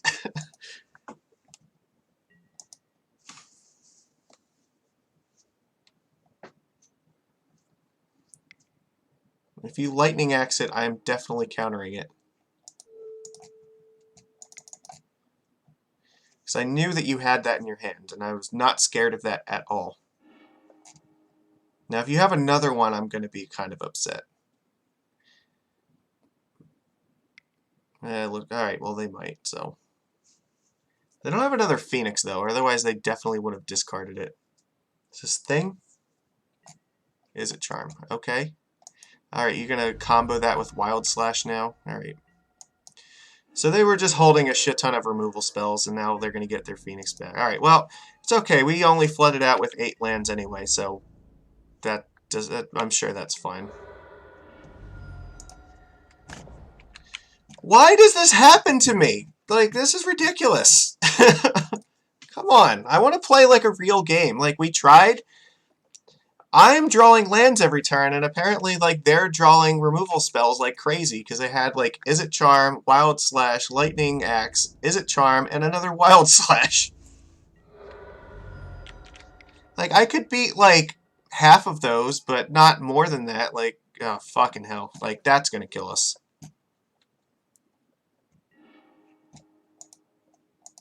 I swear if this is another land, I'm conceding. You know, that doesn't even really do anything here. That's, like, this is already killing us. I can block the Phoenix, but it doesn't really matter. We've drawn, like, 10 lands at this point? Fucking Christ. There's no way to win like that. That's... Please just tell me you have, like, Teamer Battle Rage to just kill us. That'd be hilarious. Alright, whatever. We lose. We can't do that. I mean, I guess we drew 10 lands, so, like, how the fuck do we win this game? There's no way. It's not possible. It's frustrating. And, like, I don't know. Maybe we do want these, because if they're playing those stupid Crackling Drakes, then this is going to matter more. The Sprite seems like it might matter less. And I mean, this card seems like it mattered too. Maybe we don't want, like, all the Thasses. 3 could be okay. We'll play an extra counter spell. Fine, let's do it like that. This way, we have more wizards to turn this on. It'll help us, like, cast Retort and something else in turn 4. That's frustrating. I hate, like, games like that, where it's like, okay, you know, if I had drawn, like, even 2, like, not land cards out of, like, the 15 cards that I drew, that would have been great, but... I don't think we can, like... Yeah, you can't win games like that. That just doesn't happen, so... Whatever, that's frustrating. That's Magic sometimes, though. Like, we go from being stuck on 2 lands, like, perpetually, to just being stuck on, like, 10. What a game. Well done, Wizards. Well done.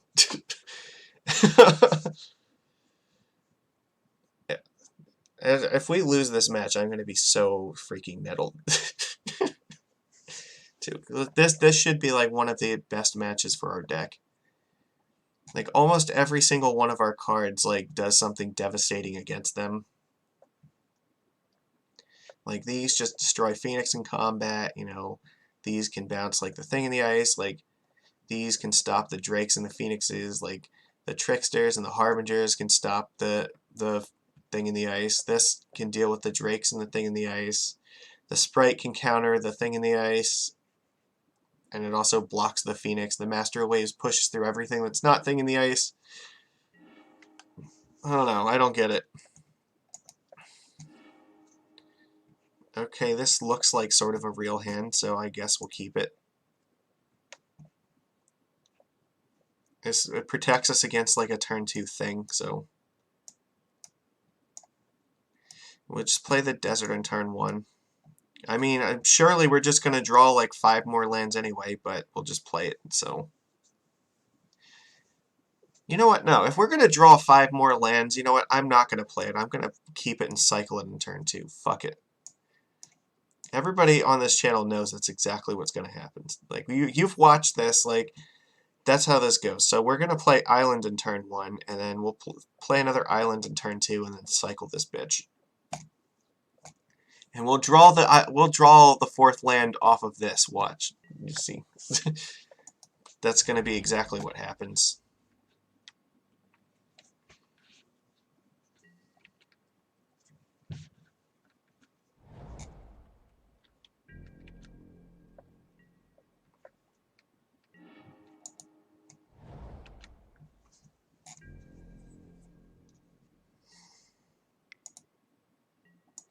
Sure, go ahead and opt.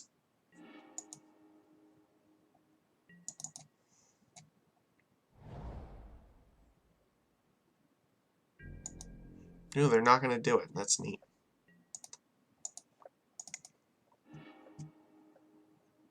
No? Okay, we drew another Jin. That's kind of good. I mean, I could play it right now.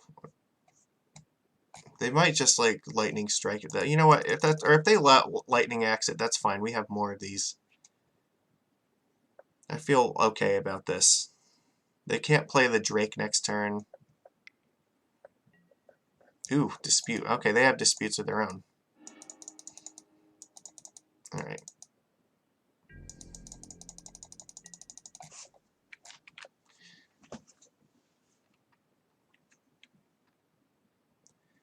So this is a safe turn for them to just play Thing.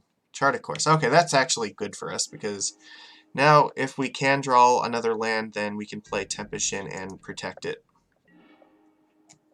You know what? That's fine. I'll play Tidebinder instead. Because that'll keep Wizard's Retort online. You know what? The one time where like drawing the fourth land would have actually been good is that's when we don't draw it, of course. We cycle this and like then it's almost like it was just a petty thing for Magic. It's just no, you can't do it.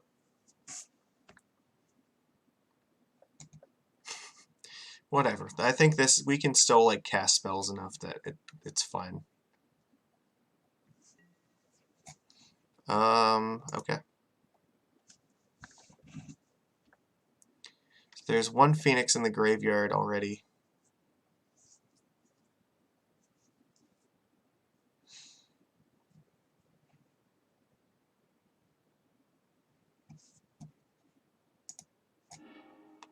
Sweltering Suns. Ooh, neat. Okay. That card doesn't... I guess it's something you probably have to keep in your deck, but you don't really want to. Alright, let's attack.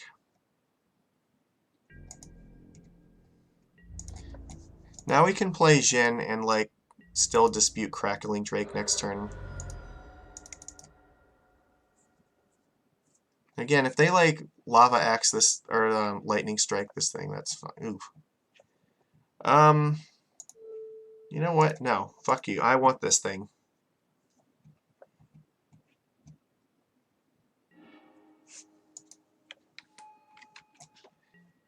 Because this is threatening to kill you. Quickly. Like, this puts you on a 3-turn clock.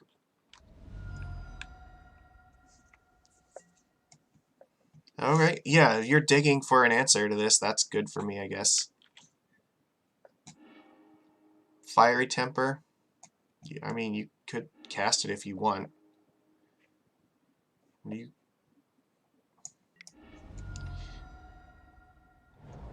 Why? That was a mistake. Like, that didn't come in untapped. You don't get to, like, lava... Or you don't get to... Yeah, you don't have a steam vents out.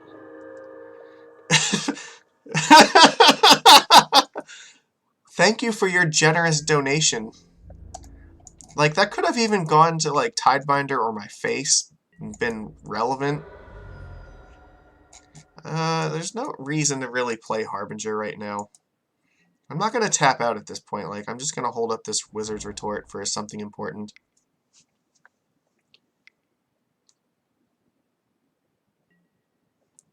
Okay.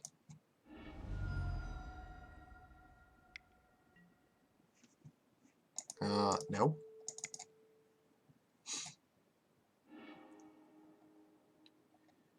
I mean, if you have an opt, you get your Phoenix back. Alright, no, you just had it, like, the whole time. Okay. Please don't get... You know what? No, do get upset.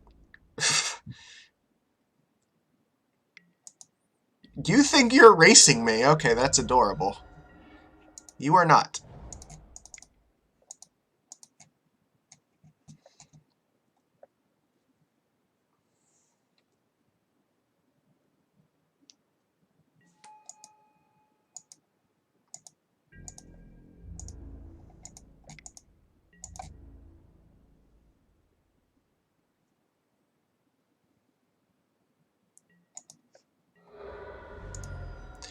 What's hilarious is if they hadn't attacked, then I wouldn't have even been able to attack them that turn, because Harbinger would not have been able to bounce that, so... But now we're just threatening to cast Master Waves and make like a bajillion tokens. That is not going to do anything. Okay. Not a big deal. You have one card in hand, and I'm about to make 5 elementals with this that are... Yeah, you are ridiculously dead.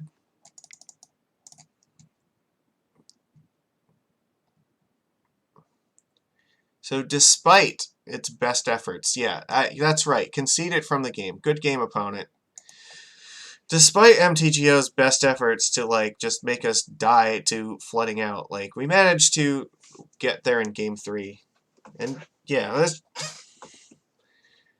I would have been very upset if we had lost against that, because that should be one of our easiest matches to win in this format. Like, it's kind of like how Phoenix was in the very beginning of Modern, where, like, Merfolk was crushing it because we started tuned against it, and their deck started very untuned against the rest of the format. The Phoenix matchup in Modern remains really good for Fishies, but it's got, like, as they've tightened up their list a little bit, it's definitely less of a blowout against them, but this is, like, where it was started. Alright, let's just finish this. I want to, like, get my points back, so I need to win this. So we're on the draw. I guess this hand is okay. Like, it has a curve to it, sort of. Master Waves is a thing. I guess we'll keep it. Who knows? This could be alright. This could be not alright as well. I don't know about this. This might be CopyCat. Put Forest in your hand. This could also be the ramp deck. That's okay. We needed a 4th land, but you know what? We'll see how many more we end up getting. I almost kind of miss the filtering on Copter just a little bit, but not enough that I really want to put them in my deck. Okay. Ooh, that was a very good draw, because now we can just go with Trickster, Jin, Master.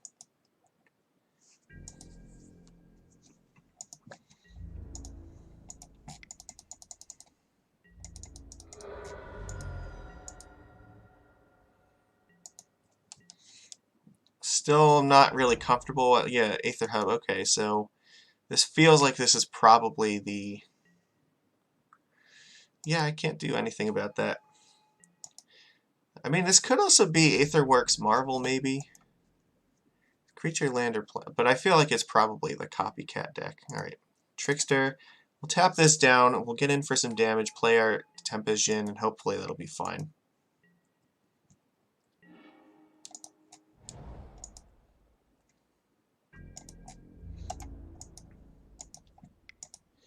Well, the other option is if we want to play around the removal, we could actually play the 2 Storm Tamers first and play Jin next turn. And it also gives us more time to draw the 5th land, so that way we can play Master and protect it. But it depends on how greedy we want to get here. They still have 6 cards in hand. I'm going to go with this line. We'll play Tempest Jin next turn.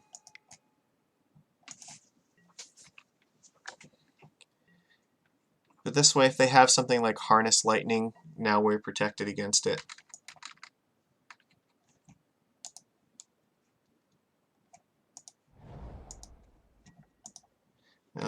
Two. Okay.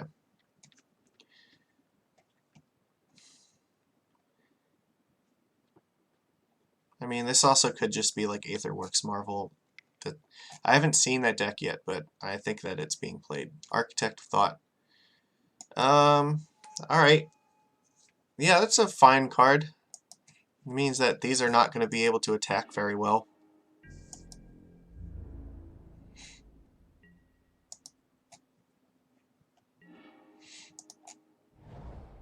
That's pretty strong. But I think we're going to do this anyway. There's not really any reason to attack because we can't get through any of this, so... However, Jin does threaten to hurt this a lot.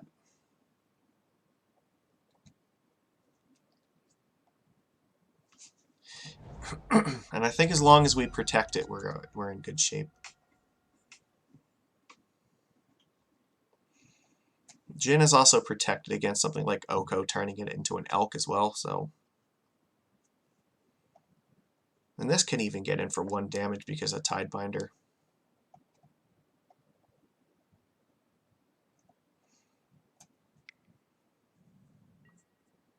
Alright, so yeah, we're up. This is definitely the CopyCat deck. So, Saheeli has to die next turn. That's just all there is to it.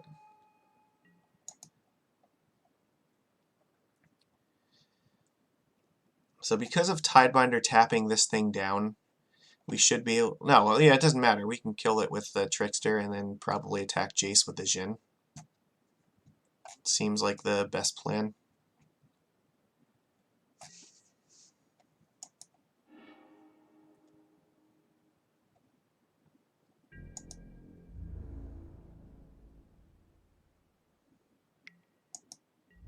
I'll take it.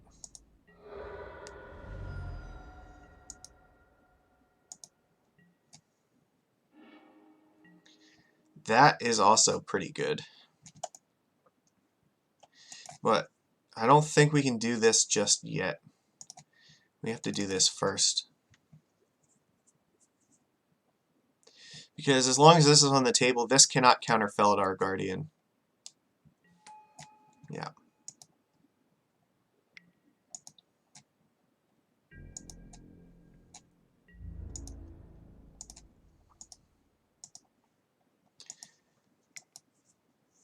Yeah, that's fine.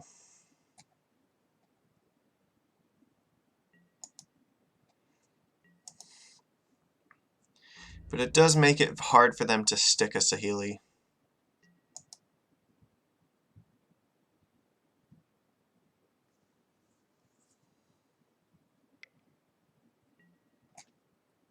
Harness Lightning.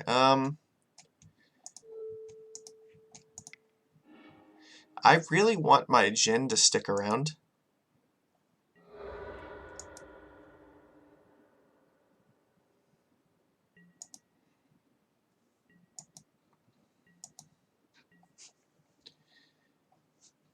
So we're doing okay here. I don't think they can combo this turn. We should theoretically be able to kill Jace next turn. Arrange the cards into 2 piles. Well, I don't think I can... Yeah, I think it's either Llanowar plus Stomping Ground versus Saheeli, right?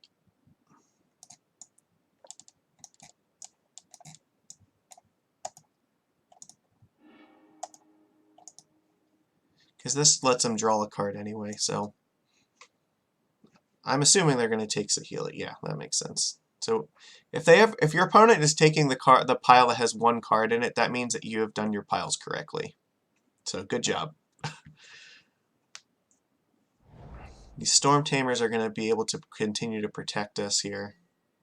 Yep. But they can't play Cat this turn. Yep. They get to draw a card, but it's not going to do anything.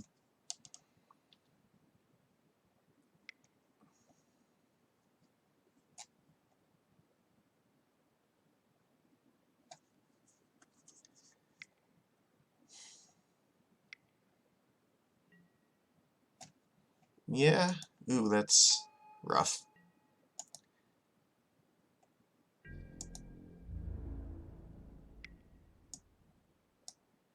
No blocks.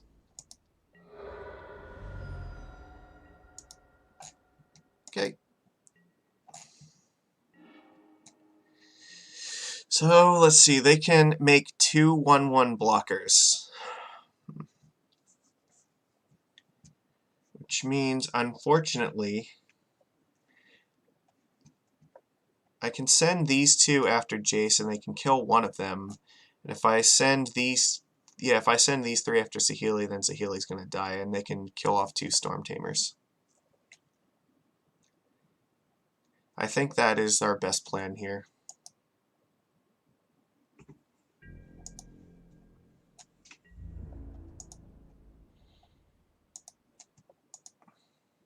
I guess it really doesn't matter how we do this.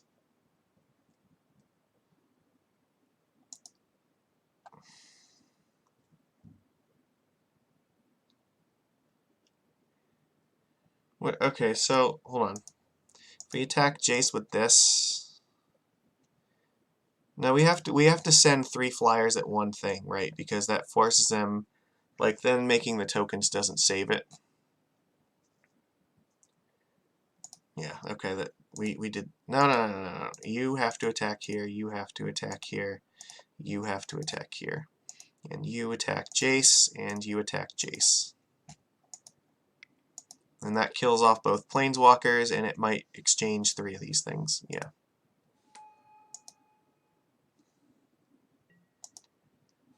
Yeah.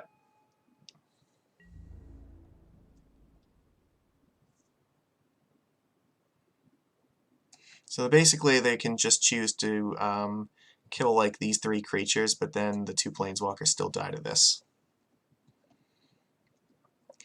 And we will play Siren Storm Tamer and hold up Hypnotic Sprite. Yeah. Ooh, wait, what? Why like this? No, I think you want to go here. Yeah, that makes sense.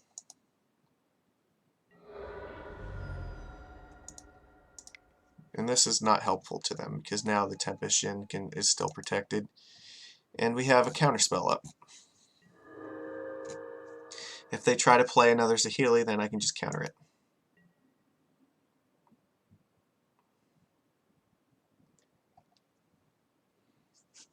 And like, if they want to continue to like block Tempest Shin with this thing, like they have to continue spending energy on it.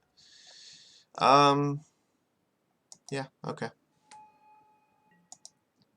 I'm not like super thrilled about that, but there's way worse things they could be playing this turn.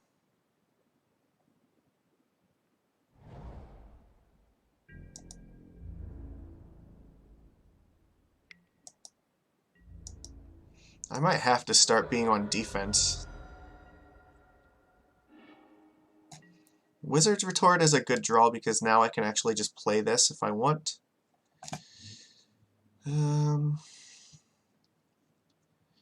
I'll probably trade a Trickster with one of these.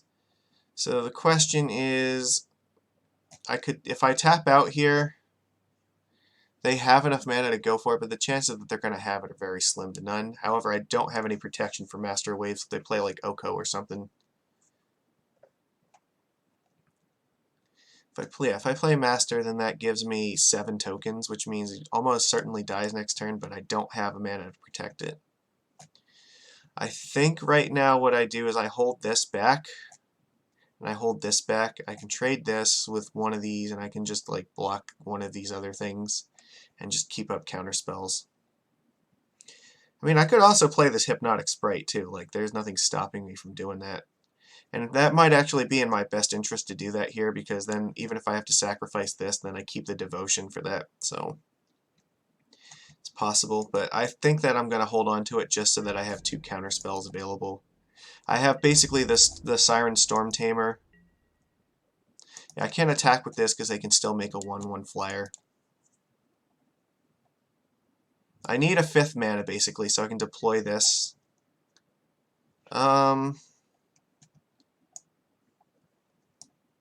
Yeah, I have to counter this.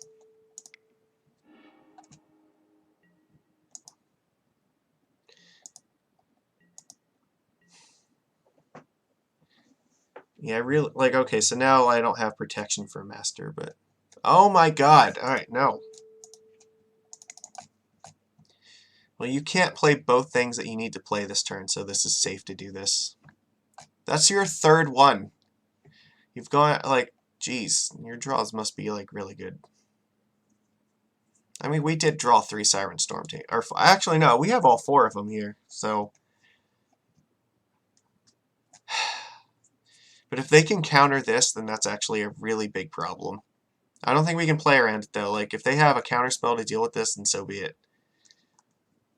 This is going to be a hell of a match. Like, this is not easy to win at all. I think probably, like, this is one of the decks that should be concerned about getting a ban tomorrow, because I think that, you know, say the CopyCat deck is extremely powerful, and it's largely due to Oko, which they have not even played yet. If they play it now, I'm just dead, probably. Okay, you have another Saheeli, so that's your third Saheeli after your third Lightning, or Harness Lightning, so, okay, good for you, man. Yeah.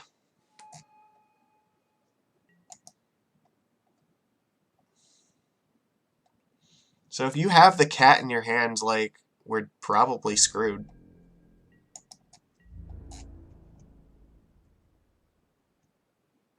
Yeah, you don't want to attack with that, because I'm definitely blocking that thing if you do. That seems like a mistake. I'm going to go block, block. And I'll play hip... well, actually, then we're kind of dependent on drawing a land next turn, but... I don't think there's another way around that. We're getting close to the point where there's things we can't deal with, but...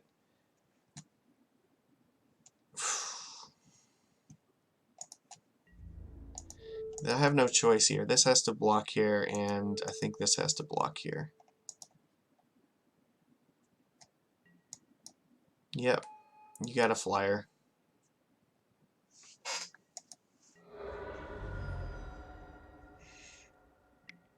Yeah, Llanowar.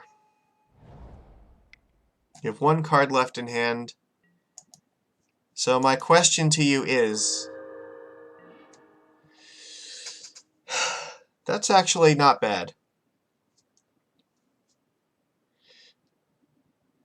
That is definitely not bad at all, because what it does mean is if I want to right now, I can tap down this Thopter and kill Saheeli so he cannot combo next turn. And then I have Trickster and Hypnotic Sprite left to block this nonsense. Because I have to take two from these. Well, I have to trade, I think, with this thing if I can. Alright. We're gonna be in some danger here, but I think this is the safest bet.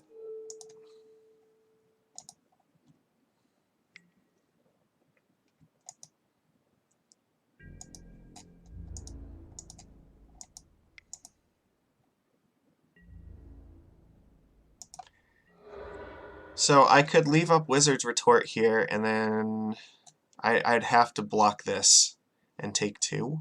But then I'm losing Wizard's Retort anyway, so I guess I'm just casting Hypnotic Sprite, so that way this can trade with this thing, and then Merfolk Trickster can eat the Llanowar Elf. Alright, so that's 3 Saheelis down. Come on. Oh my god. Alright, that's... Yeah, alright. So you just tap these two, right, and we lose. Okay. It's okay. Well, they cast 1, 2, 3, 4. They cast 5 Planeswalkers this game. There is no beating that. Too much. Absolutely just way too much. Oh, I have no idea what the fuck else we could have done. That crazy. Alright, well, we definitely want these disputes, and I think we want this retort. We also want this revoker. So what do we not really want here? Let's see. Master Waves does not seem very good. And what else? Jhin is actually fine. Borrower is sort of okay. It has flying. Flying is important here. Thassa is unblockable, which is kind of nice. I like Tidebinder Mage. Hypnotic Sprite's a counterspell. Maybe I don't really care for Harbinger of the Tides. The Storm Tamer is sort of okay because it's an answer to their Harness Lightnings. I guess maybe what I don't really like either is Merfolk Trickster.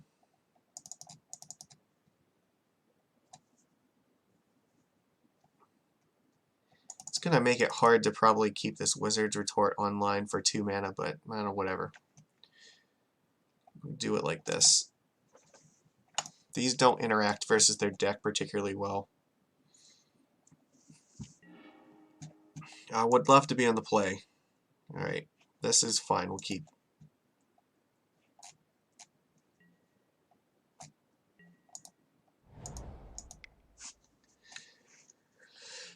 This is definitely one of like the deck to beat in this format right now, and I think that it's destined to see a ban. I don't know if it's going to see it like this week, but it's definitely happening at some point. And I feel like it's probably going to be Felidar Guardian. Even though I think it should probably be Saheeli. They didn't ban Saheeli last time because it's the more expensive card, and I don't think they will this time either. That's just how Magic works.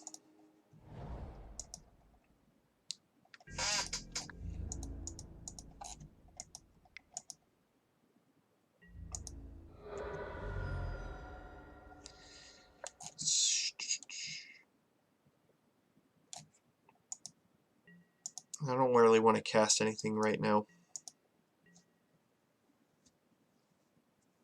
Not until I have a 3rd mana up to protect this.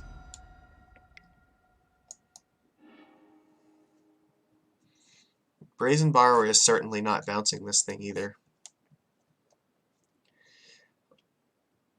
We need to draw lands, like, that's all there is to it here. Revoker is super vulnerable at the moment if we play it, so... I guess this is again what we have to do. Yeah, like, what happens? Like, we went from drawing, like, 10 lands in a game to now we're just, like, again, stuck on 2. Okay, I can't counter that, so deal. If they play any Planeswalker, that I'm going to just dispute it. Oh yeah, and the other thing, we didn't see Teferi, but this deck also plays Teferi, so, like, it seriously is just, like, play every fucking 3-mana Planeswalker in this format. I'm countering this just because I need to do something. If I don't use my mana somehow, I'm not going to win this game.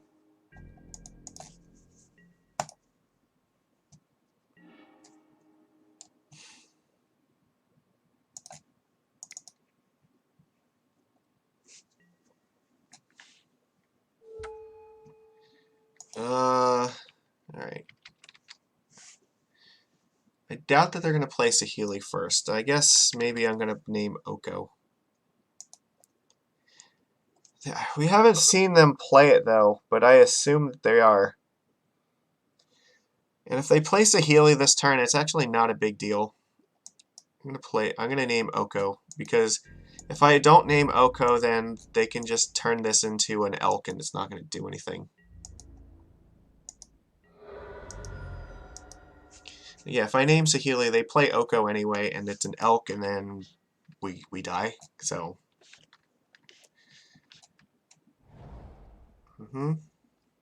I mean, they could just have Harness Lightning to kill it, so... That's very strong. Well, it's about fucking time. Alright, I don't think we have very good attacks here, so I think we're just gonna pass. Probably try to counter something with Hypnotic Sprite this turn.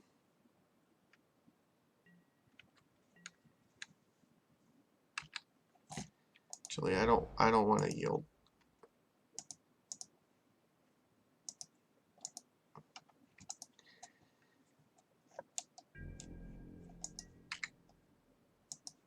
Yeah. I cannot block this.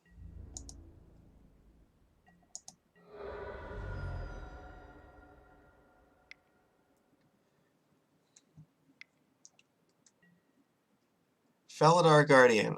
Yeah, that's happening. They just blink like this thing, I'm guessing. You are not going to be legal in this format probably tomorrow, and this, or no, not tomorrow. It depends on what time this video comes out. So like, it might be on Monday. That's what I mean. Okay, well, this seems good.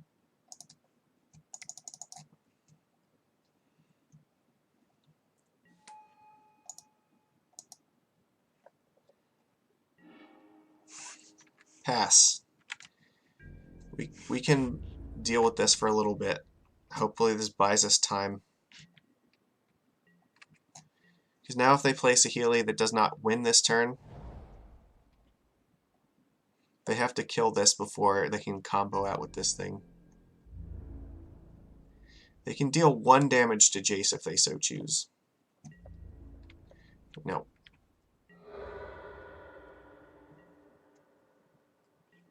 Okay. So maybe they are stuck with like Oko in their hand. That'd be kind of neat.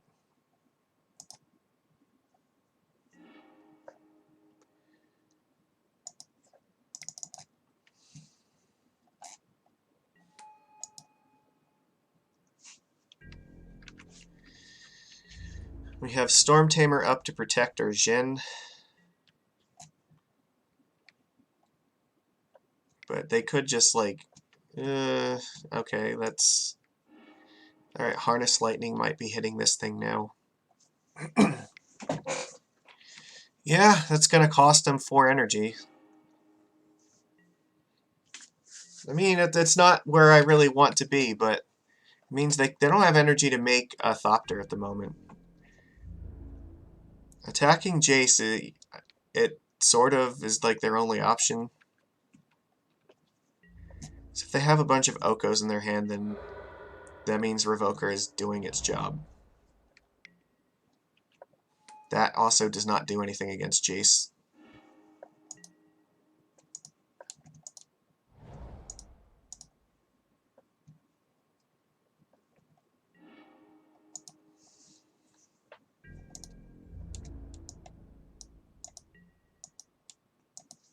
Hypnotic Sprite is now good, and at end of turn we can just bounce like Llanowar or something and just play Brazen Borrower.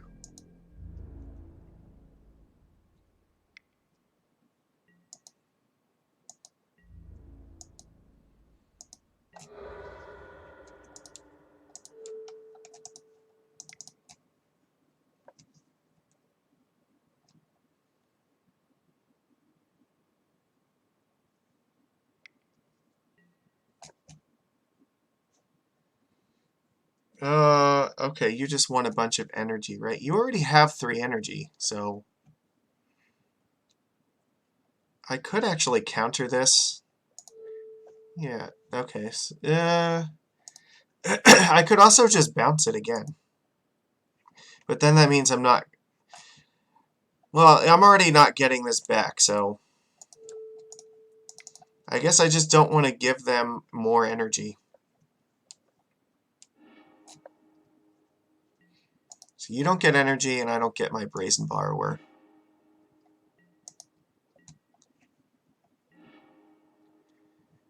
Okay, that's good.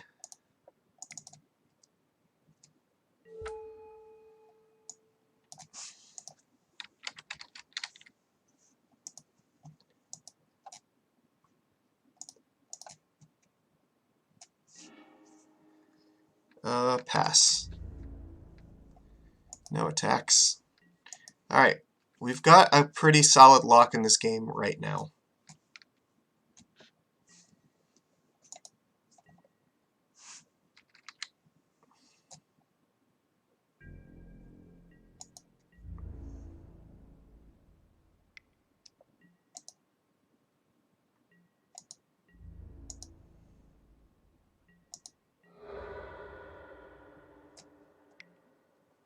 Yep.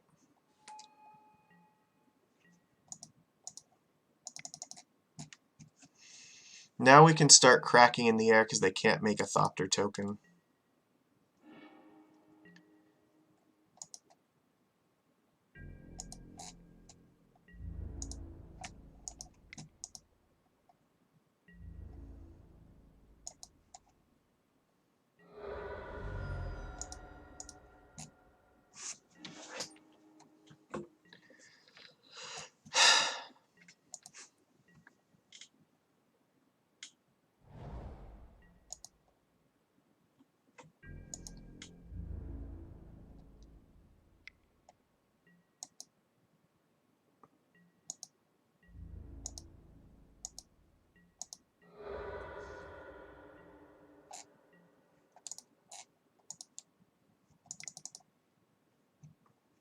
So put them on a 2-turn clock.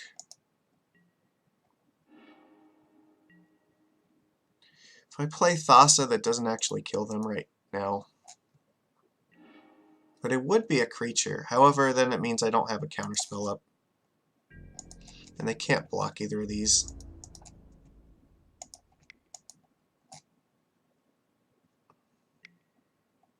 Okay.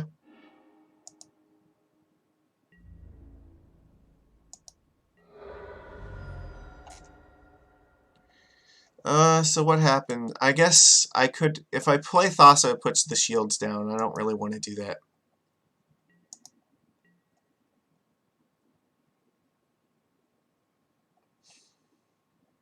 Right now we have inevitability on our side, as long as we can continue to maintain this board state. They have to keep attacking Jace or it threatens to tick up and just ruin their lives.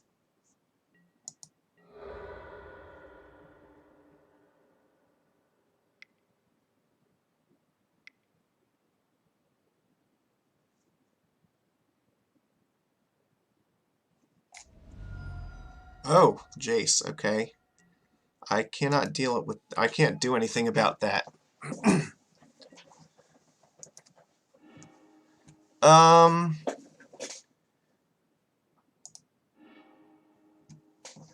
Yeah, you can have the Abrade. That's actually okay.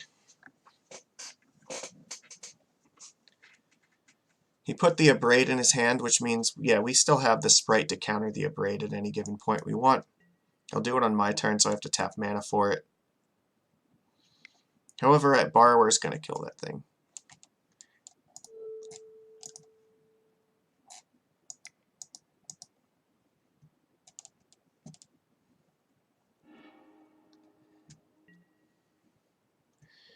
I do not have a wizard at the moment. He has no cards in hand either, so... Attack Jace.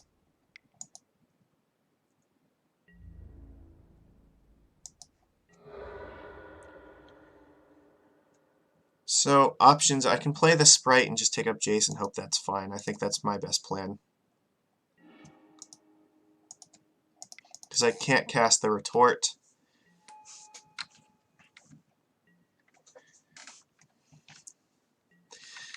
Jesus, they're making us work so hard for this.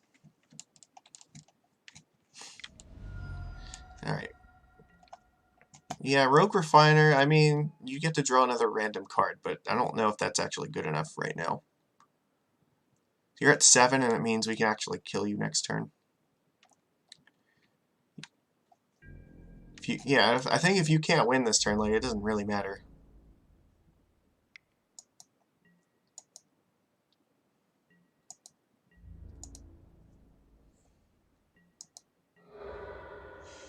Depends. It depends if they play their last card here. Okay, I think we win now. That's pointless. They do not have a flying creature, which means they're taking 5, and Thassa will make this unblockable, which will kill them.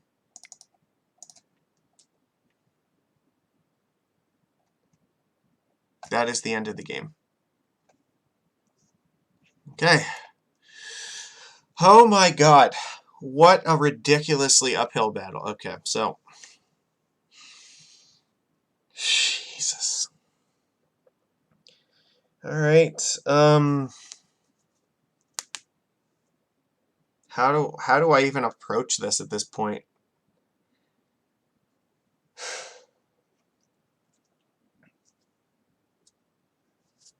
I'm honestly, like, not sure. The Jhin is very vulnerable to, like, Harness Lightning, but I don't know. I don't think we have a much better choice than that. Like, yeah, I kind of, like, think we just need to keep all of these cards. These seem to be the ones that do the job. I don't really want to be tapping out for Astral Waves. The Siren is... Yeah, this is basically just a counter for Harness Lightning most of the time. The Tidebinders, like, they're sort of fine. They just keep us from dying on the ground. Alright, let's do it like that. They have not played Oko at all during this game, so it is possible, though highly unlikely, that they don't have it. Because they've shown us that they have 0 cards in hand and none of them were Oko. But they could have been. Yeah, this is, I guess we're keeping this. It's not ideal, but we don't really have much to, like, do here. Okay, well now it's starting to look a little better. I don't think, unless we draw lands for the next few turns, like, that's... No, I really want, like, Dispute up, I think. What blue spell could it be casting? I don't know, but I'm not really concerned with, like, we can find a time to play this if we want to play it. Assuming that we just don't continue to flood out again. They kept 7 cards, which is not good for us. They have a lot they can do here. Attune with Aether, yep. The energy cards just work really well alongside their Planeswalker combo plan. It's like they have 3 plans. It's like, okay, well, we can either just crush you with Planeswalkers, combo you, or kill you with, like, value things. Okay, well, I think here... I don't want to throw Revoker out right now.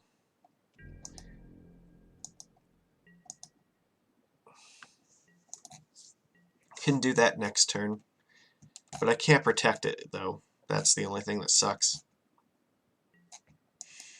I can't counter that.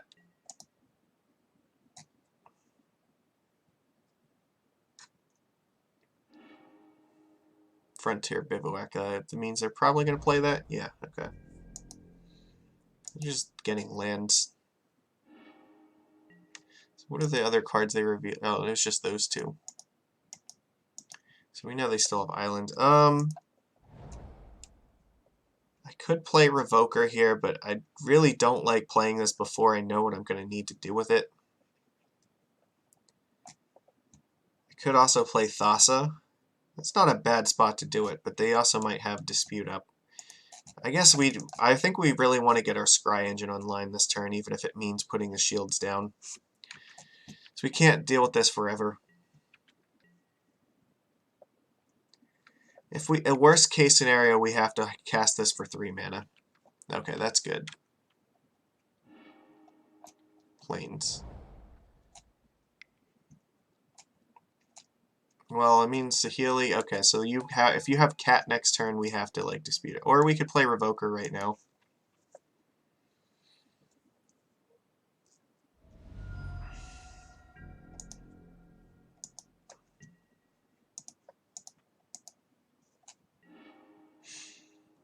So does an extra land really help right this turn? Not really. That sort of does.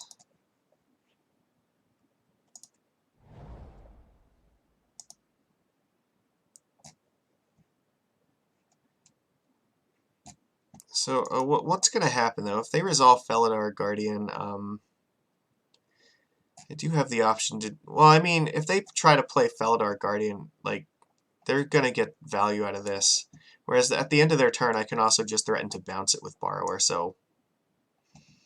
I'm not in any particular need to do something right now.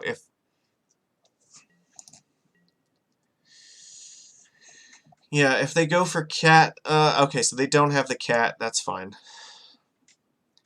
So there's a high chance I might just bounce this.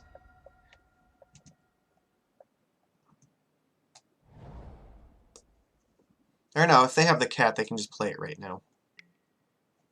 Virtuoso. That I do not really want to deal with.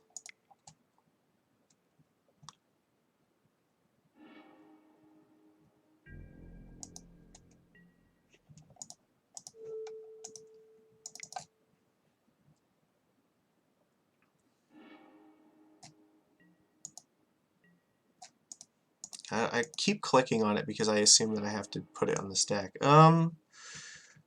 That's actually not the worst.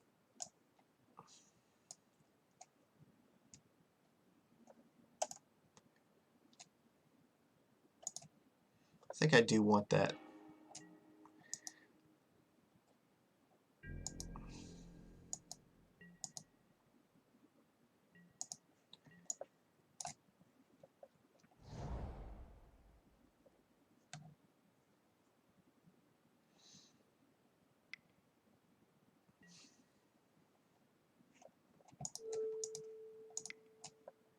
Absolutely not. Get that shit out of here. Alright, we'll cast Brazen Borrower. They might have Harness Lightning, but whatever. If that's the case, so be it. They let us untap. Okay, that's a good sign. That card is also fine. I think I want to keep that on top. Because we can... Yeah, the more counter spells, the better.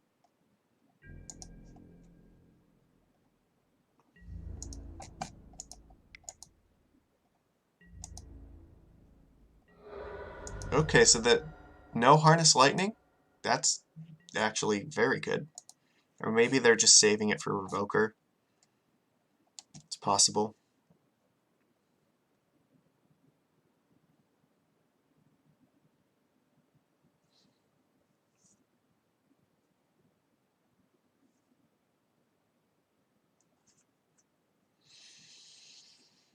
Okay. Well, I mean, we're doing something, I guess. This could be much worse than this. Felidar Guardian, I think I'm going to try to counter this.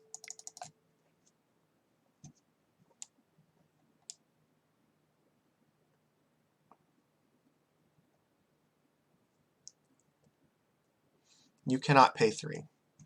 You might have a mystical dispute of your own, and if that's the case, then so be it. But our emergency out here is playing Phyrexian Revoker and trying to name Saheeli with it. Because even if they counter this, yeah, okay. Oh, okay, well that was weird. Alright, Scry. Storm Tamer, yeah, I think that's fine. We can put that on top, right? Or do we put that on the, like, this is rough, because if I play like this, then Thassa's alive. So what did they put in their hand?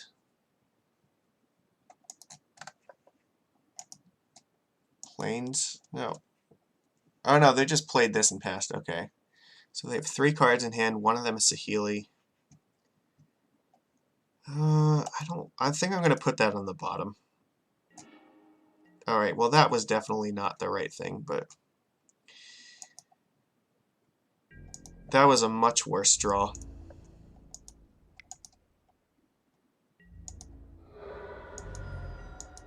Alright, so if they play Saheeli again, we're just gonna use Sprite to counter it, hopefully.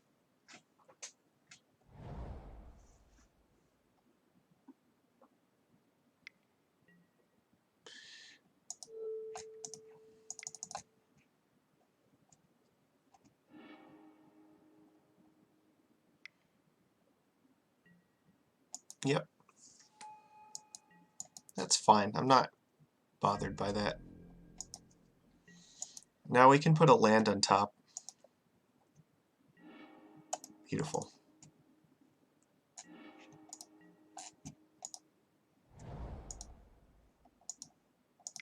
So we get to keep this up and attack with Thassa this turn.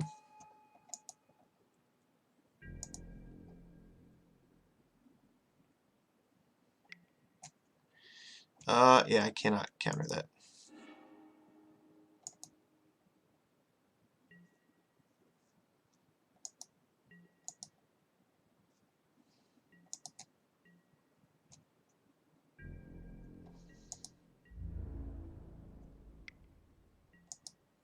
Take it.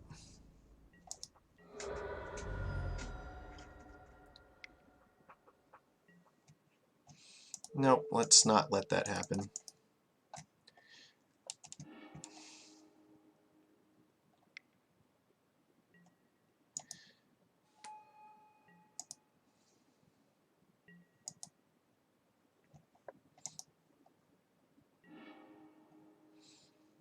So let's see. Options are he has no cards in hand, so there's no threat of dying next turn, which means I can play Revoker and Jin this turn. That seems fine.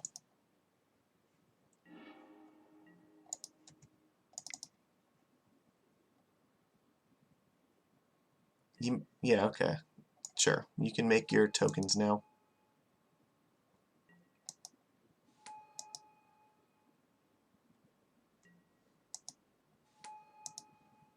Alright, well you have no more energy left, so I think it's just safe to name Saheeli.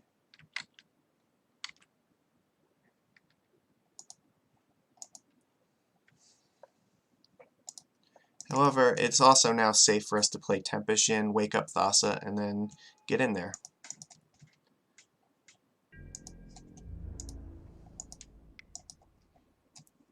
Probably just chump block with a token.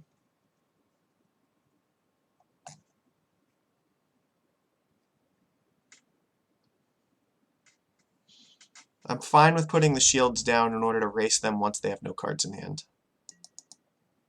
Yep. I just don't want to like let them play Saheeli because that's functionally like, you know, drawing extra cards every turn or like getting to make more tokens every turn. Yeah, so I think it was safer to name that than try to name this.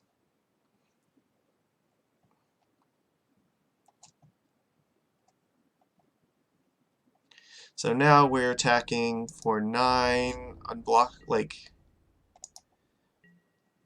Alright, where are we at here? Mystical Dispute is not really good at this stage of the game when they have like a bajillion mana. That's probably fine. So I think what I'm going to do is attack with Thassa and Tempest Jin.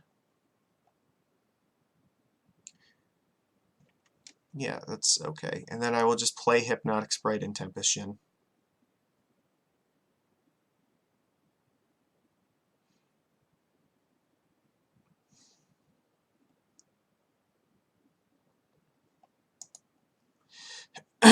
If I make Thassa unblockable, that puts him at 9. Means I actually can kill them next turn, so maybe I'll do that instead.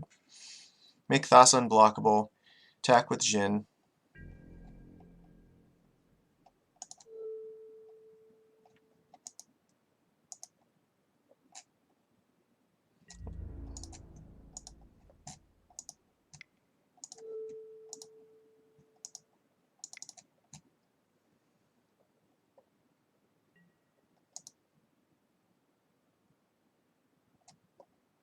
It might have actually been correct to play this first, just to play around Harness Lightning. Yeah, or that, so that sucks. But this might still be close to enough anyway. I did not think about that.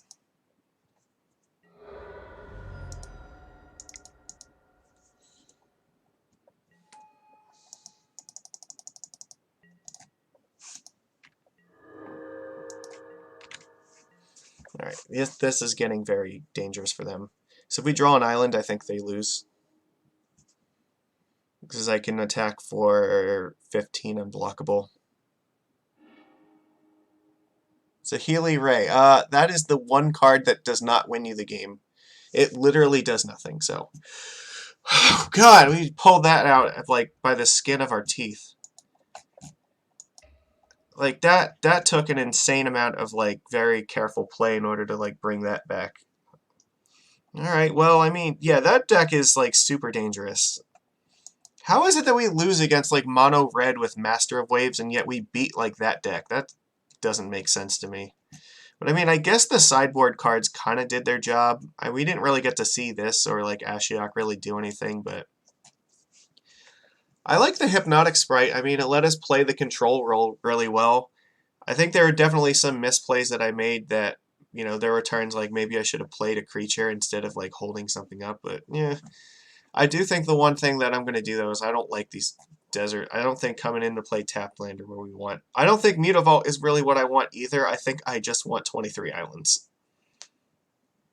Yeah, I think that'll work. So probably, I don't know, I might tweak these a little bit.